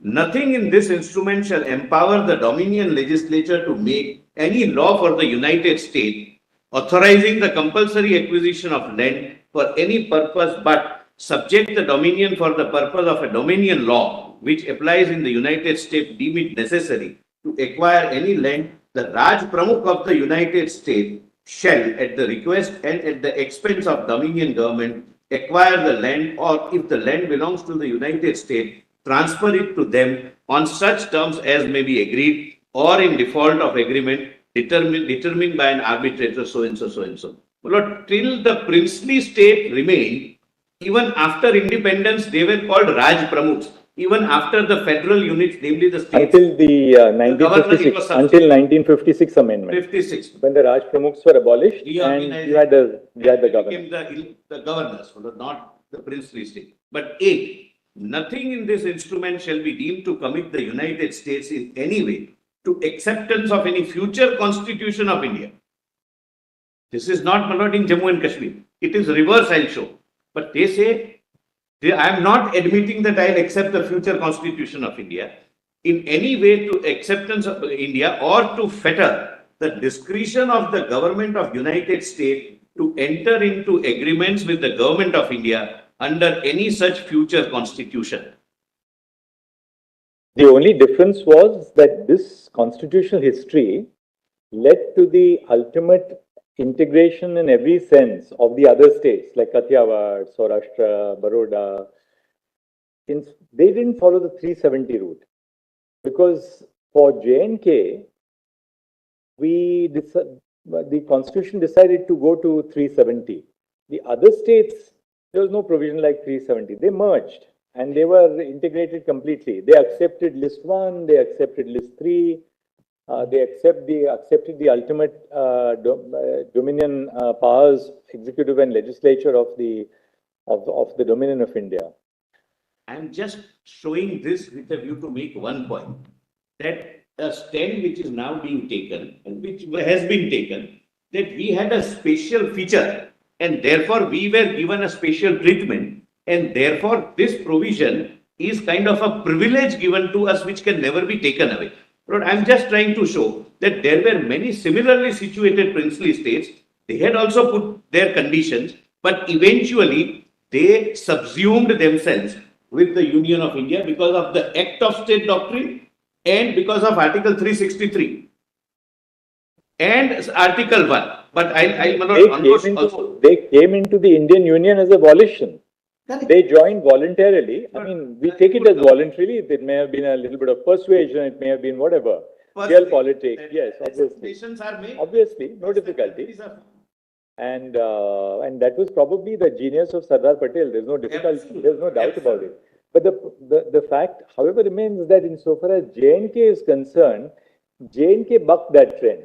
J&K went to the 370 route. So, yes, my lord, but why, how, and till what time? Right. That will come, my lord, subsequent. All right. And that's why, my lord, for me, as I said, my lord, in the outset, connecting the dots would be necessary. So the limited point which you are making at this stage is that the instruments of accession of various princely states contain certain reservations. Now we have seen in regard to taxation, in regard to land acquisition, Binding constitution. not binding themselves to accepting a future constitution. So the IOAs at that point of these states were hedged with various conditions. This is also. But that was consistent with Section 6 of the Government of India Act, which was adopted by Section 9 of the Indian Independence Act. We gave this sop to the princely rulers that, look, you come here on your terms. We are not telling you today to come on our terms. You agree to the Indian Union, you make reservations, and we hope that by and by you will accept full integration into the Union, which they did.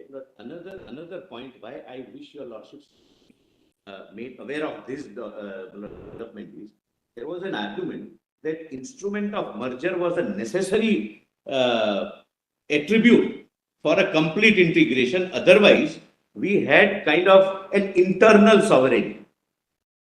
Your lordships would recall that Jammu and Kashmir never signed instrument of merger. Many states did not sign instrument of merger.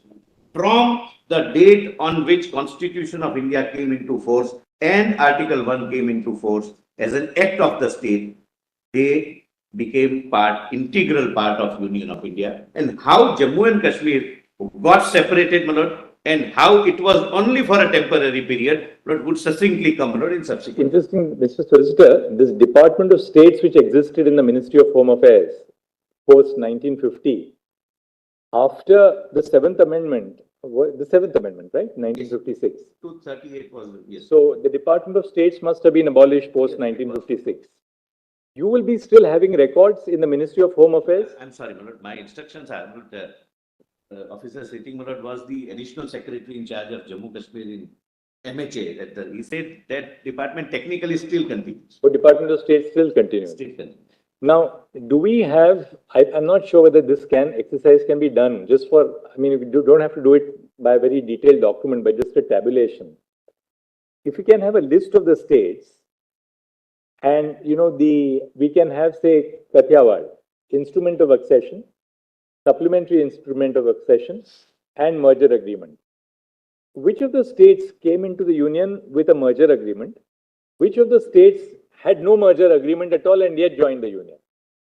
I don't know whether that now at this point of time that record will be there. If you can try and record, if you can sort of. Yes. To a large extent, white paper indicates what happened. I don't know if you have that record. I mean, how many out of these 562 who actually joined the the Union of India, actually executed merger agreements?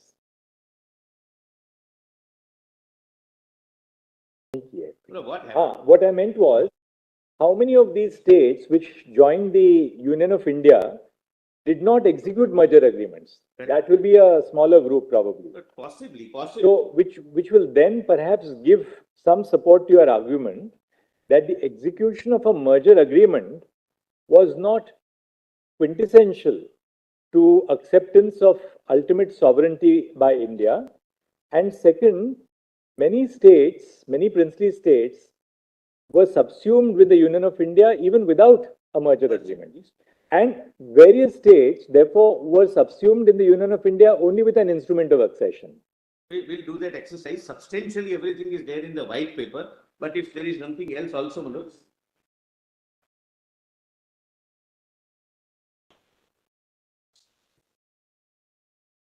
All 562 states, not India, what happened was there were small little principalities, small nawabs. They got into were- larger. We were just, in fact, Brother Suryakant was giving us a little bit of backdrop about Punjab and Himachal. To integration with larger states, and then the larger one finally signed the instrument of merger. Right, but we were wondering, was it possible? Because, Mr. Sibal, what we want a little bit of just factual, I have understood. just factual clarity, that they may have, were there Indian states, we shouldn't call them princely states, because as Mr. Sibal says, some of the small Nawab, some the princes. We will have to say princely states, because Indian state would mean those which were Governor's under the provinces. sovereignty or suzerainty of British India. That's how it has They were the always been governor's like. provinces. That's right. No, but we just want to know this, We will, my lord, undertake. again, to sort of repeat two things. Which were the states which accepted completely to be subsumed within the Union of India without merger agreements, and followed only the IOA course and straight came into the Union of India? There is no such instance, with respect. The white paper which is part of the record. White paper issued by Sardar Patel. I will not Ministry of State. formulate it. I have understood the question. Let me not. Mr. Shankana, I just thought since the since the Department of States exists even today, this is something, this will be, they might take a day or 2 days, but they will be able to do It it. would be, my lord, it would be done. The table here, but the states which have not entered into a merger. It's helping your point. Actually, if you want a list of states which have What not. is the source? What is the source of your table? It's from the white paper. White paper, there are inaccuracies, I'll put it that way. So there are states which did not accept the merger and yet became a part of the Indian Union. State of Mysore, state of Saurashtra pre-independence, Madhya Bharat, Patiala and East Punjab. This is, And this is part from the white paper. There is a chart.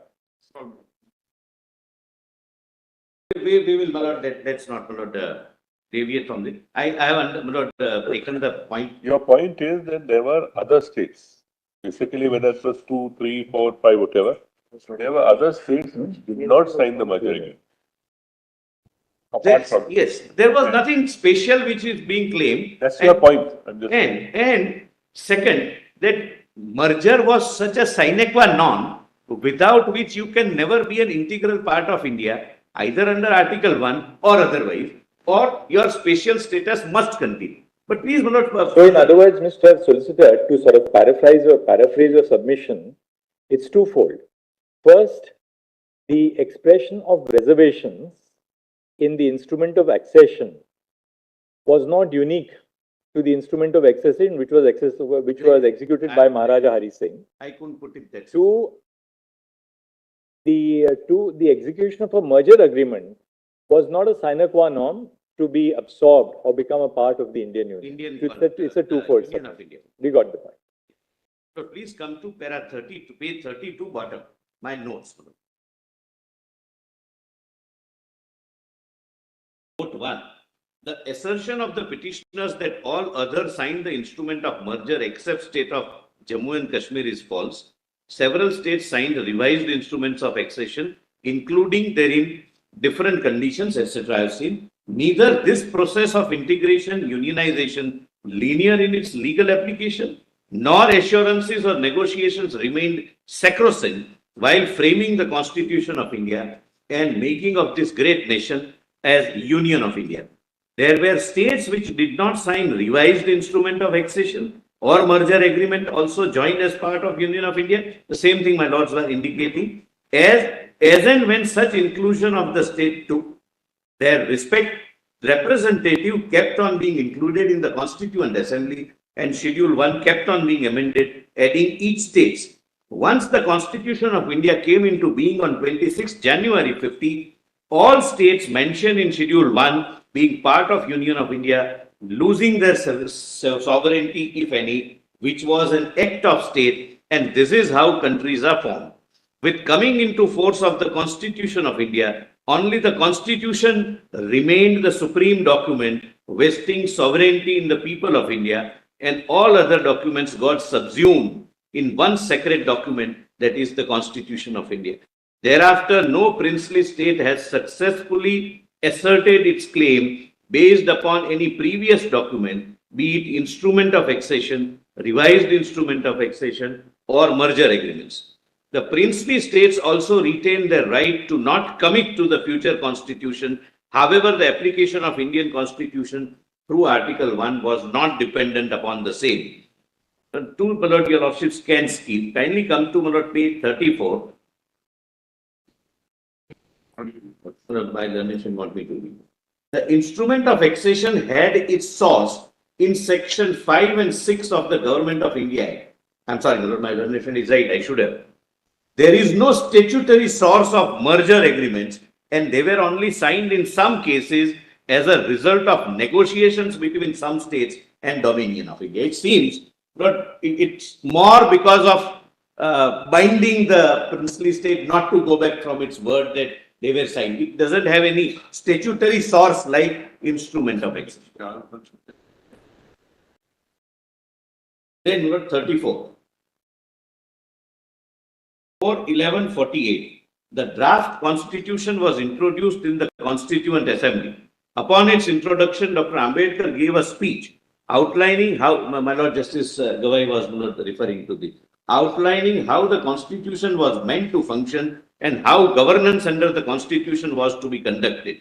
Notably, Dr. Ambedkar made clear, Lord, please come to Lord, volume CCD 8, I'll read only 2 paragraphs, not the entire speech, because a part was read, part which was not read, my lord, I would wish, my lord, your lordship, attention is invited, was CCD volume 8, PDF page 63 at 75.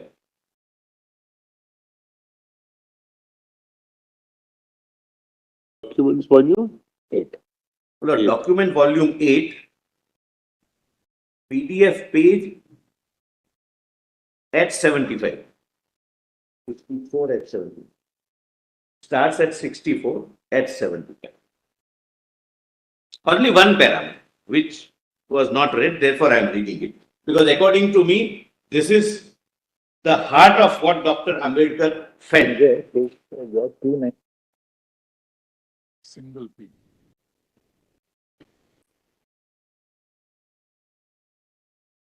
936. 2936, yes, my lord. Running page 2936. Lord, unnumbered second para. Some critics, your lordships have. Some critics have taken objection to the description of India in Article 1 of the draft constitution as a union of states. It is said that the correct phraseology should be a federation of states. It is true that South Africa, which is a unitary state, is described as a union, but Canada, which is a federation, is also called a union. Thus, the description of India as union, though its constitution is federal, does no violence to usage. But what is important is that the use of the word union is deliberate. I do not know why the word union was used in the Canadian constitution, but I can tell you why the drafting committee has used it. The drafting committee wanted to make it clear that though India was a federation, federation was not the result of an agreement by the states to join in a federation, and that the federation not being the result of an agreement, no state has the right to secede from it. The federation is a union because it is indestructible. Though the country and the people may be divided into different states for convenience of administration, the country is one integral whole. Its people a single people living under a single imperium derived from a single source. This is the heart and soul of Article. There is also a reference in his speech of 25th of November 1949. When? Yes, for last closing. Last speech. It says that our Kashmir is unique. It is federal at the same time unitary. It is, my lord, it will come, my lord, in the chronology. This speech of Dr. Ambedkar also lays bare the distinction between a constituent assembly and parliament. At bottom of that page. Yes, but that was read by Mr. Sibal, therefore I missed. But I can go to that. No, that's right. This was not read. I am not repeating what was read. Absolutely. Yes, absolutely. Then your lordships may not come to the date 16th June 1949. Sheikh Abdullah joins the Constituent Assembly alongside three other representatives from the state of Kashmir, namely Mirza Muhammad Afzal Beg, Maulana Muhammad Saeed Masoodi, and Motiram Bagda. But now, my lords, may kindly see the territorial integration. Lord, this is a part of the white paper. Mr. Sibbal, my lord, read up to a particular point. I would like your lordships to read further. Therefore, I have quoted in full. Territorial integration. One of the important consequences of the adoption of the new constitution. Does your lordships get, my lord? Yes, sir. 35, my lord. I am reading. One of the important consequences of the adoption of the new constitution is completion of the process of territorial integration of the states. The states geographically contiguous to the dominion of India as they existed before the Constitution of India became operative could be divided into two main categories. One, the exceeding states, and two, the non-exceeding states. There were only two non-exceeding states, namely Hyderabad and Junagadh. The exceeding states could be subdivided into the following groups. A. States which were not affected by the process of integration and continued as separate units, i.e. Mysore and Jammu and Kashmir. This was read by the learned council. B. Union of states. C. Centrally merged states. D. Provincially merged states. And E. Khasi Real Estate Federation. Please read, my lord, further. This, my lord, I think required to be read. Under the new constitution, all the constituent units, this is new constitution, Article 1, Schedule 1. Under the new constitution, all constituent units, both provinces and states, the later term includes non-exceeding states, have to be classified into three classes. That is Part A states, which correspond to the former governance provinces, directly under sovereignty or suzerainty. Part B state, which comprises the unions of states and the states of Hyderabad, Mysore and Jammu and Kashmir. And Part C states, which correspond to the former chief commissioners provinces, which became UT thereafter. The new constitution effects the territorial integration of states by means of twofold process.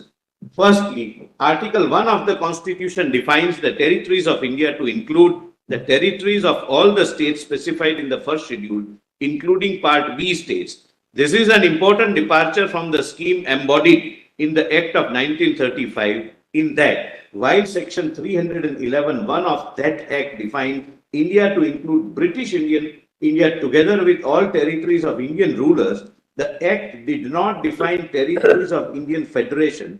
Secondly, with the, please note this, my lord, secondly, with the inauguration of the new constitution, the merged states have lost all vestige of existence as separate entities. That is, my lord, first schedule to the constitution.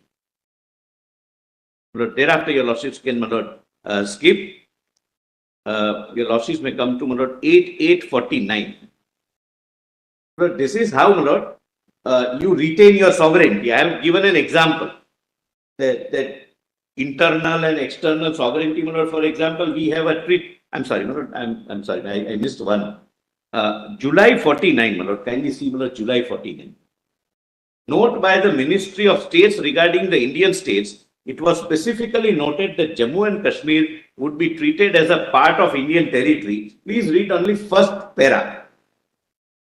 This note was before the Constituent Assembly.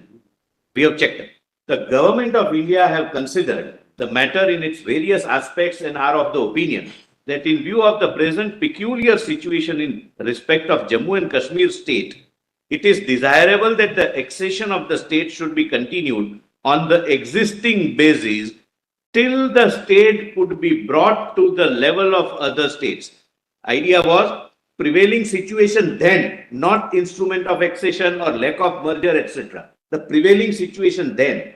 Idea was to bring it at par with other states. And the important part, a special provision has therefore to be made in respect of this state on the basis suggested above as a transitional agreement. arrangement. This was the promise, my lord, by the Constitution Assembly to the nation, that as a transitional arrangement, we are making a provision, a departure from other states. Lord, second, my lord, 8849, your lordships can skip. No, Mr. Solicitor, Yes, sir. you may read little below that also. Yes. The Ministry of State The suggests. Ministry of State suggests Oh, that's for very consideration of the drafting committee the following approach to this question. One, Jammu and Kashmir state may be treated as part of Indian territory and shown in states specified in part 3 of Schedule 1. I am going a little faster. Go further on. Yes. A special provision may be made in the Constitution to the effect that until Parliament provides by law that all provisions of the Constitution applicable to the states specified in Part 3 will apply to this state, the power of Parliament to make laws for the state will be limited to the items specified in the schedule to the instrument of accession till Parliament makes the law governing the accession of the state to the dominion of India or to corresponding entries in list 1. Well, this is very important. I missed it, Lord. I am really grateful, Lord.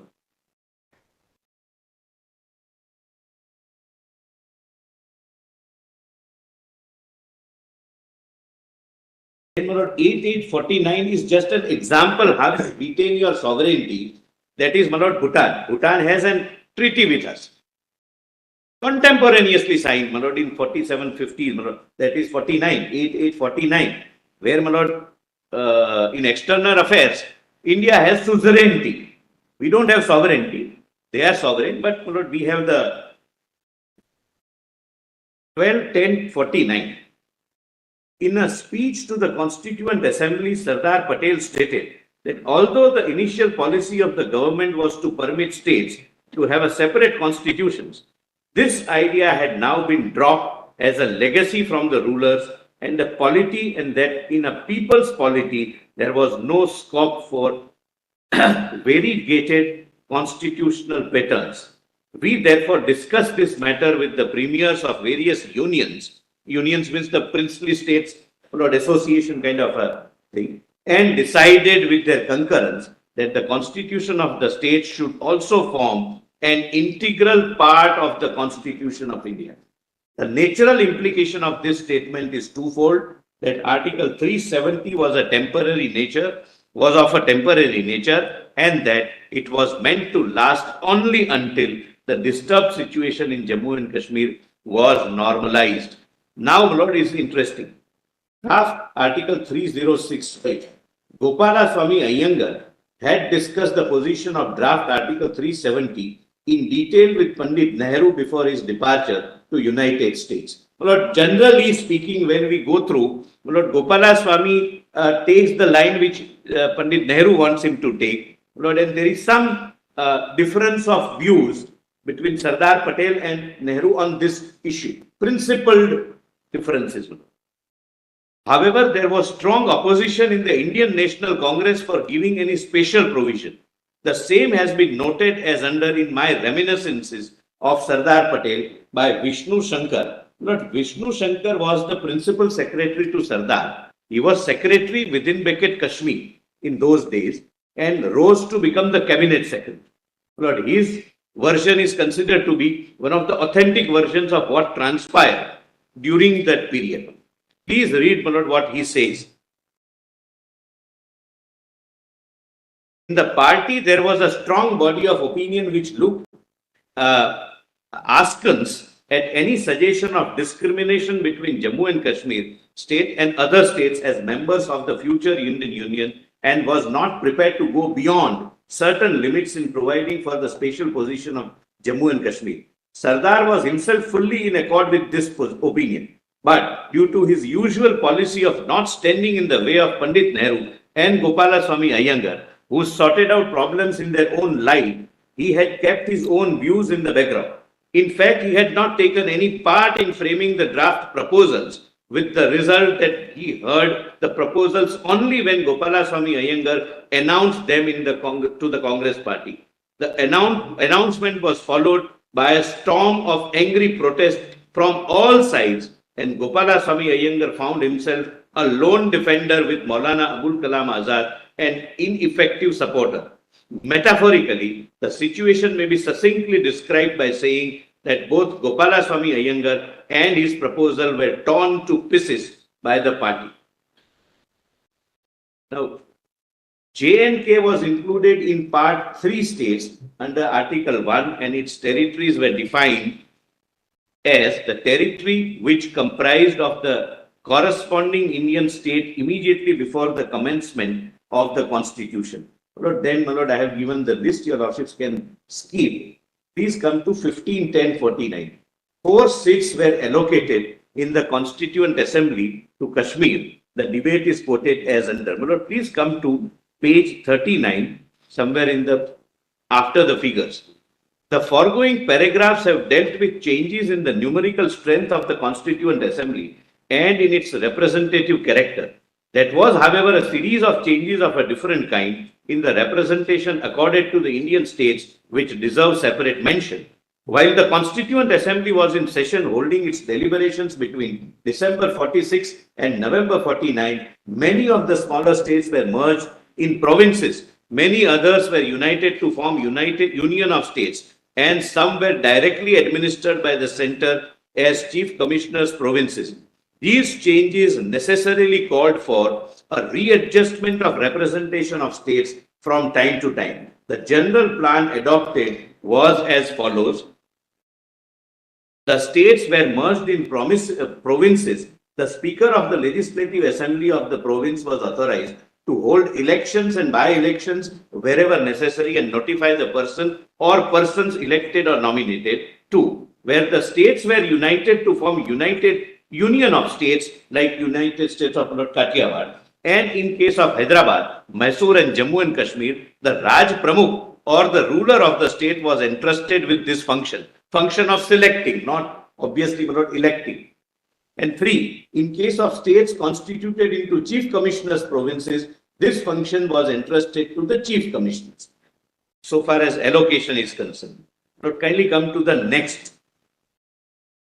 But this is a very, very important letter, my lord, in my respectful submission and from my perspective. 16-10-1949. On the evening of introduction of draft Article 306A, that is erstwhile 370, after Gopalaswamy Iyengar shared the draft of the article, Sardar Patel wrote a scathing letter to him, making his position clear as under. My dear Gopalaswamy, thank you for your letter dated so-and-so, which I received only this afternoon on my return from Constituent Assembly. I find there are some substantial changes over the original draft, particularly in regard to applicability of fundamental rights and directive principles of state policy. You can yourself realize the anomaly of the state becoming a part of India and at the same time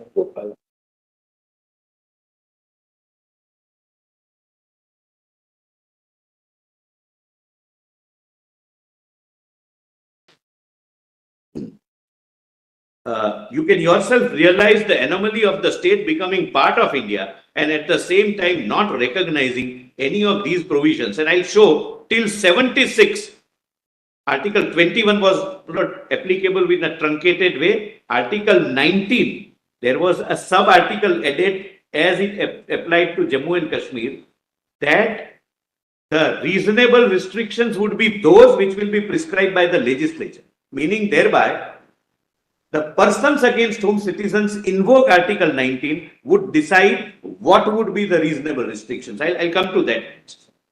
I do not at all like any change after our party has approved of the whole arrangement in presence of Sheikh Sahib himself. Whenever Sheikh Sahib wishes to back out, he always confronts us with his duty to the people. Of course, he owes no duty to India or to the Indian government, or even on a personal basis to you and the Prime Minister who have gone all out to accommodate him. In these circumstances, any question of my approval does not arise. If you feel it is the right thing to do, you can go ahead.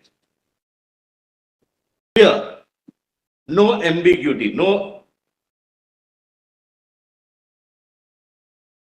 My lord, next date. Then, my lord, Jammu and Kashmir was, my lord, received 4 representatives. Then, my lord, 7. I am on page 14. Yes, 17/10/1949. Draft Article 306A, which is the present Article 370, was debated in the Constituent Assembly. Gopalaswamy Iyengar, who was chiefly involved in the drafting of Article 370, gave a speech in which he stated that regard to the accession of the state, that, kindly see, my lord, only the highlighted part, as the House is also aware, not at page 42, as the House is also aware, instrument of accession will be a thing of the past in the new constitution. The states have been integrated with the Federal Republic in such a manner that they do not have to exceed or execute a document of accession for the purpose of becoming units of the Republic. Please mark this, my lord. But they are mentioned in the constitution itself, and in case of practically all states other than the state of Jammu and Kashmir, their constitutions also have been embodied in the constitution for the whole of India. All those other states have agreed to integrate themselves in that way and accept the constitution provided. Maulana Hasrat Mohani, why this discrimination, please? But just pausing here for a minute so that the debate doesn't get boring. Maulana Hasrat Mohani was an eminent Urdu lyricist of his time. And if all of us, most of us have heard, Chupke Chupke Raat Din Aansu Bahana Yaad Hai. That is by Maulana Hasrat Mohani. I don't want to sing it. I know my limitations, and I'll spare all of you on the lightest. Then, my lord, but there are several good lyrics, good Urdu ghazals and nazams written by Maulana Hasrat Mohani.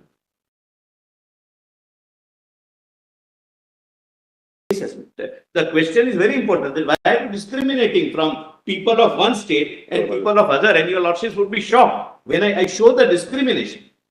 We have analyzed, my lord, how the provisions were selectively picked up, modified and applied to one state. And I am not saying that my power is taken away or state's power is taken away. So far, the residents of Jammu and Kashmir were being deprived of what I will show to your lordship. Till 5th of August 2009. The Honorable Sri N. Gopalaswamy Iyengar, he replies, the discrimination is due to special conditions of Kashmir. That particular state is not yet ripe for this kind of integration. It is the hope of everyone here that in due course, even Jammu and Kashmir will become ripe for the same sort of integration as has taken place in case of other states. Cheers. At present, it is not possible to achieve that integration. There are various reasons why this is not possible now. I shall refer again to this later. Please note this, my lord. Then after acceptance of 370, V. Shankar expressed his disappointment at the passing of the special provision. Sardar Patel summoned him to lunch. The description of the same meeting in my Reminiscences of Sardar by Vishnu Shankar is as under. His principal secretary, who was Secretary Jammu and Kashmir and became the Cabinet Secretary. Please note, my lord, read one by one, my lord, beautiful words. As soon as I was seated, Sardar spoke. So you are annoyed with me for having accepted Gopalaswamy's formula. I queried that if he felt that way, why did he not indicate his mind earlier? He said, see the maturity of the man and the statesmanship. I was deeply concerned at the situation. Gopalaswamy had acted under Panditji's advice. If Jawaharlal were here, we could have had it out of him. But how could I do so with Gopalaswamy, who was only acting under orders? If I did, people would have said that I was taking revenge on his confidence when he was away. Gopalaswamy had appealed to me for help.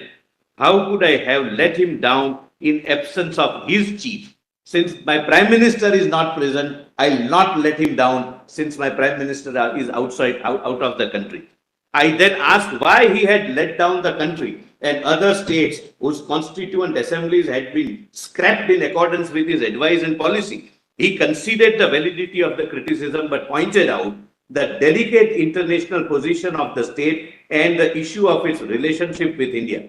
We felt that the present situation had to be tied over without giving up the eventuality, and this had been done under the formula. Please note this, my lord, this only Sardar could have spoken. And now, my lord, it has proved to be, my lord, prophetic.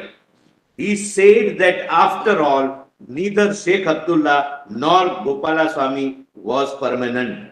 The future would depend on the strength and guts of the Indian government. This is not a political. And if we cannot have confidence in our strength, we do not deserve to exist as a nation. If I may just seek the permission of the London Solicitor General, we were all told on 3rd of July to file all documents. Again, there's nothing would be filed thereafter. Continues. This is, I mean, this is. Mr. Sri Singh, Who were given, all of who were given. Mr. Singh, let him continue. I mean, what's this side patiently, let us. Uncomfortable. No, when your side argued, there was no interruption from either the attorney or the solicitor.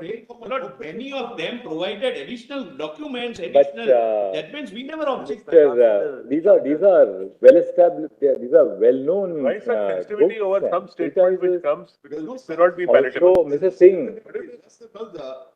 Mr. Singh, equally we know that when we decide the matter, we have to give primary importance to primary sources, such as the statutes, the instruments of accession. These are other documents which he is relying on. The extent was dead. Nurani was not even born when all this happened. It's extract put in a list of dates. I did object to Nurani. It's a one-sided No, picture. your nodal council argued that he received it Sunday evening. I'm sorry. Your nodal council, he agreed in the morning that he received it long back, but he did not circulate it amongst yours. On Sunday, last Sunday. I'm saying that there are extracts from a book in a list of dates. The book is not on record. It's not a document before your lordship. We'll give copies of the book. That's not the point. I mean, this can just keep getting enlarged. I'm only saying that let's stick to the record. We were Lord, if told- AG Nurani can be read, even a newspaper can be read. I'm sorry, I'm saying this with seriousness. I have read AG Nurani. It is a one-sided. But we didn't object. That's all right, Mr. Solicitor, you don't have to go that far. No, my lord, I'm on page 40. Mr. Singh, all that this really indicates, it's not like, conclusive evidentiary material. Yes. This is used to demonstrate that there were different points of view, different perspectives which were flowing in at that time.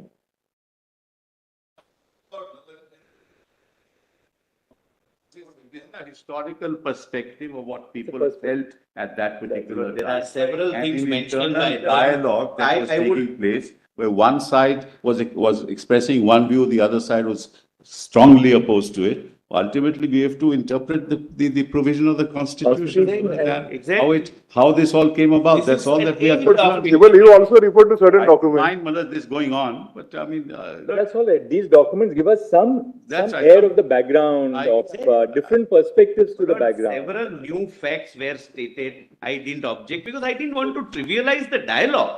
This is the constitution bench we are at. Solicitor, please proceed. So kindly come to page 44. If I not can be read in this. Yes, sir. 43 bottom. In the course of discussions regarding federalism in India during the Constituent Assembly, Jaspat Roy Kapoor, representing United Provinces, commented, I only wish that Kashmir should also So you are reading page? 44. Page 43, last date, my lord. This is Constituent Assembly debates, CCD, my lord, document volume 8, PDF, my lord. I've quoted for your lordship's easy reference. Just put back.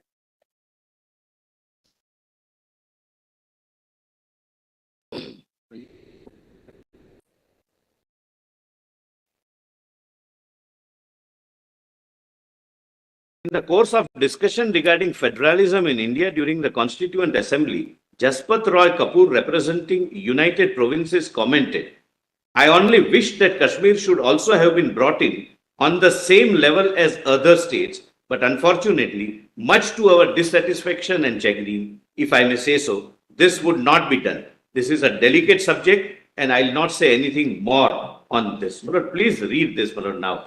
This is very, very important, and in my respectful submission, the answer, my lord, lies here. what happened to Jammu and Kashmir, its sovereignty, external, internal, my lord, the difficulty is the petitioners are confusing, in my understanding, internal sovereignty with autonomy. External sovereignty, my lord, nobody can dispute that it is with the Union of India. Internal sovereignty in the facts of our case and in the constitutional structure which we have accepted would mean autonomy of the federating units. And which autonomy is there with every state? There are none. It's actually there with every institution. Every institution is autonomous. So that's not I mean, internal. we have the autonomous authority to decide a constitutional issue. Commission. But we can't say that internal sovereignty rests with us. We are an independent autonomous institution under the They are constitution. confusing the word autonomy with internal sovereignty. There is no internal sovereignty. Except that, Mr. Solicitor, I mean, to paraphrase their argument fairly, what they are saying that, look, we gave up external sovereignty, there's no doubt about it. They say that we have acceded to the Indian Union, that's irrevocable. But they said that the course of events, the adoption of 370 would indicate that while there was a giving up of external sovereignty, a modicum of internal sovereignty, which was exercised by the then Maharaja, that was not ceded to the Indian Union. That seems to be the line of submission. And my respectful and therefore they are relying on various judgments of our court to indicate Indira Nehru Gandhi versus Rajnayan, to indicate that sovereignty has an external component, it has an internal component also. Different context, but I'll assist your lordships on that. By and by, in your turn, you can explain Yes, that yes. that line of. We are really on the list of dates. You can go ahead. Yes. 25th 11/1949, Yuvraj Karan Singh issued a proclamation for the state of Jammu and Kashmir. I have given the pagination, by which he declared and directed the Constitution of India, shortly to be adopted by the Constituent Assembly of India, govern the constitutional relationship between the state and the contemplated Union of India, and shall be enforced in the state by him, his heirs and successors, in accordance with the tenor of its provisions. The same proclamation is worth quoting in full. Whereas with the inauguration of the new constitution for the whole of India, now being framed by the Constituent Assembly of India, the Government of India Act 1935, which now governs the constitutional relationship between this state and the Dominion of India, will stand repealed. Your Lordships may kindly recall the instrument of accession was under Government of India Act and subsequently Independence Act. And whereas in the best interest of this state, which is closely linked with the rest of India by a community of interest in the economic, political and other fields, it is desirable that the constitutional relationship established between this state and the Dominion of India should be continued as between this state and the contemplated Union of India, and the Constitution of India as drafted by the Constituent Assembly of India, which includes duly appointed representatives of this state, provides a suitable basis for doing so. I now hereby declare and direct that Constitution of India, shortly to be adopted by the Constituent Assembly of India, shall, but please mark this, this is where, my lord, they are highlighting and I will have to meet with, insofar as it is applicable to the state of Jammu and Kashmir, govern the constitutional relationship between this state and the contemplated Union of India, and shall be enforced in this state by me, my heirs and successors, in accordance with the tenor of its provisions. That the provisions of the said constitution shall, as from the date of its commencement, supersede and abrogate all other constitutional provisions inconsistent therewith, which are at present in force. This is beyond any instrument of accession or merger. This is accepting supremacy of our constitution and surrendering the sovereignty to the constitution, where the sovereign is we, the people of India. No. Of course, when he made this proclamation on 25th of November 1949, this is on the same day as Dr. Ambedkar's last address to the Constituent Assembly, the famous address to the Constituent Assembly. So by this point of time, the entirety of the constitution had been formulated, Including 370 right? and 1. Including 370. And Article 1. Therefore, when he makes this proclamation, he makes this proclamation in the light of 370, which also is before him, Correct. right? There can't be any doubt about There that. cannot be any doubt. I bow down. And he is also very clear that what he is doing, at what stage and under what statute, what constitutional mechanism which is temporarily provided. The said proclamation is not only beyond the instrument of accession, your lordships can skip that, I orally said. Two, the preamble to this proclamation shows that it was based on the conviction that the best interest of the state required that the constitutional relationship established between the state and to Dominion of India should be continued as between the state and the contemplated Union of India. And it refers to the fact that the Constituent Assembly, which had formed the Constitution of India, included the duly appointed representatives of the state, and that the state constitution provided a suitable basis to continue the constitutional relationship between the state and the contemplated Union of India. At this juncture, the Constituent Assembly of Jammu and Kashmir was not formed. However, it is important to note that the princely state, through its ruler who had the authority to surrender the sovereignty of Jammu and Kashmir to the Union of India and made it specifically enforceable in the state, including Article 1 thereof, could never have thereafter formed a constituent assembly for his state, which would be a plenary constituent assembly, which can create a document having the sanctity and sovereignty of the constitution of a nation in which the state merged. It was merely an act providing for internal governance of the state, which was an integral part of the sovereign, that is Indian dominion. My respectful submission is that Constituent Assembly of Jammu and Kashmir, which formed subsequently, was not a plenary Constituent Assembly the way we had our Constituent Assembly, because by that time the sovereignty had already merged. There cannot be two constitutions. There cannot be, and therefore, my lord, I am saying that the sanctity of that document which we call constitution is nothing more than an act of legislation, and I'll substantiate that. But note 4, this furthers the point that the words Constituent Assembly in Article 370, sub-article 3 can be read only as Legislative Assembly, even without the aid of Article 367. Apart from this, This will require a little clarification. Yes, yes, but This will require a little clarification. At this stage, we are not saying anything, because when we talk about Article 370, including the explanation which is added, which is separate submissions. that will require clarification. But I'm conscious this is not the best point where I can justify the substitution. We are not stopping you at this stage because you're going on facts. This is not the best point on which, my lord, I would be able to justify substitution of a defunct Constituent Assembly with legislature. I'm not, my lord, joining issue with it. I have other set of submissions on that. At this stage, my lord, this is the perception, my lord, which I am presenting for your lordship's consideration. Now, my lord, kindly come to 26/11/49. The Constitution of India is adopted. But the rest I can. So, Mr. Solicitor, as apropos what fell from Brother Justice Sanjeev Khanna, we are not engaging in a dialogue with you on any of these notes right now, because we take it that you will be arguing these aspects independently later on. I just want to draw. So right now we'll run through the list of dates with you, so we have a broad drift of your analysis. I just want to point out broadly. But we take it that you're going to take up each one of these strands later and argue them independently. Then we can, so instead of asking you any of our doubts right now, we'll reserve it to when you go into the themes themselves. Right now we can just run through the list of dates. What I intend better. assisting your lordships, the way is this, my lord.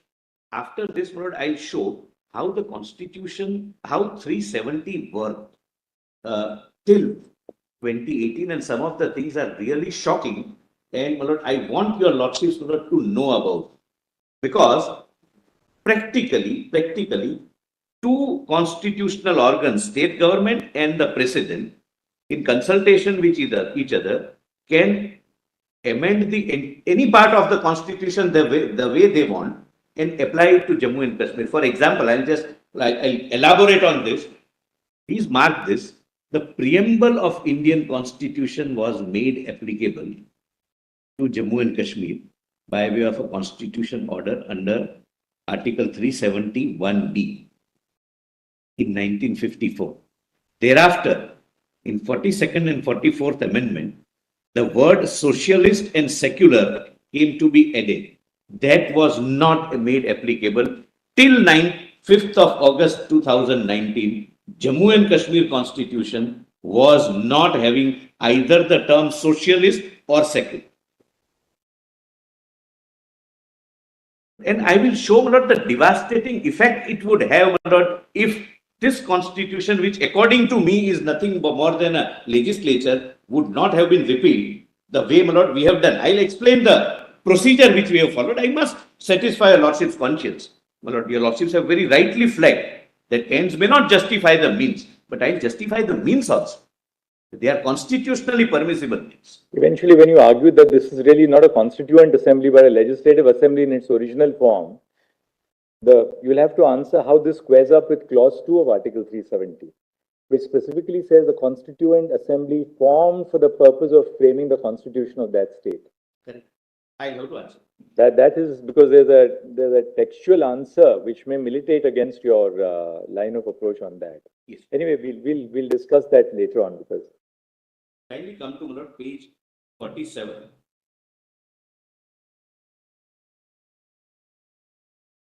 It's, can I, my lord, this is a new point, my lord. Now, first constitution order comes, my lord, I think you can continue on Monday. Monday morning.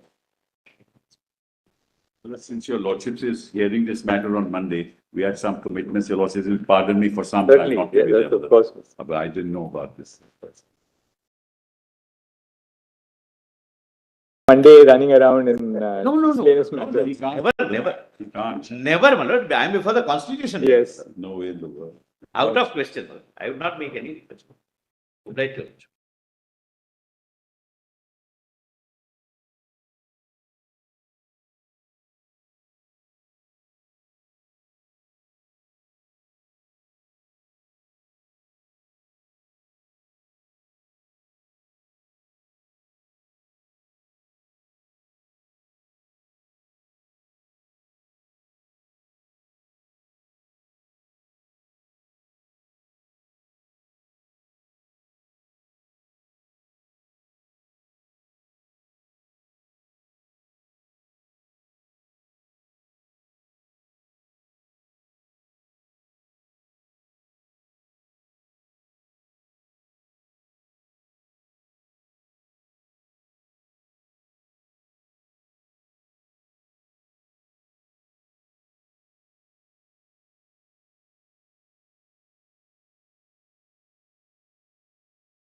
Hello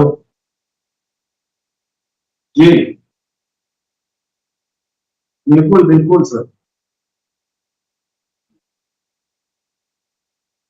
hello hello hello hello hello 1 2 3 hello hello hello hello hello hello hello hello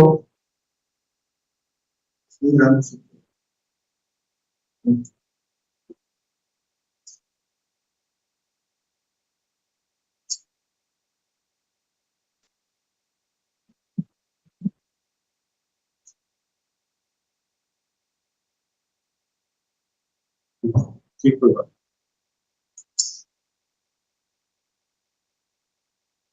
hello hello hello 1 2 3 hello hello hello hello hello hello hello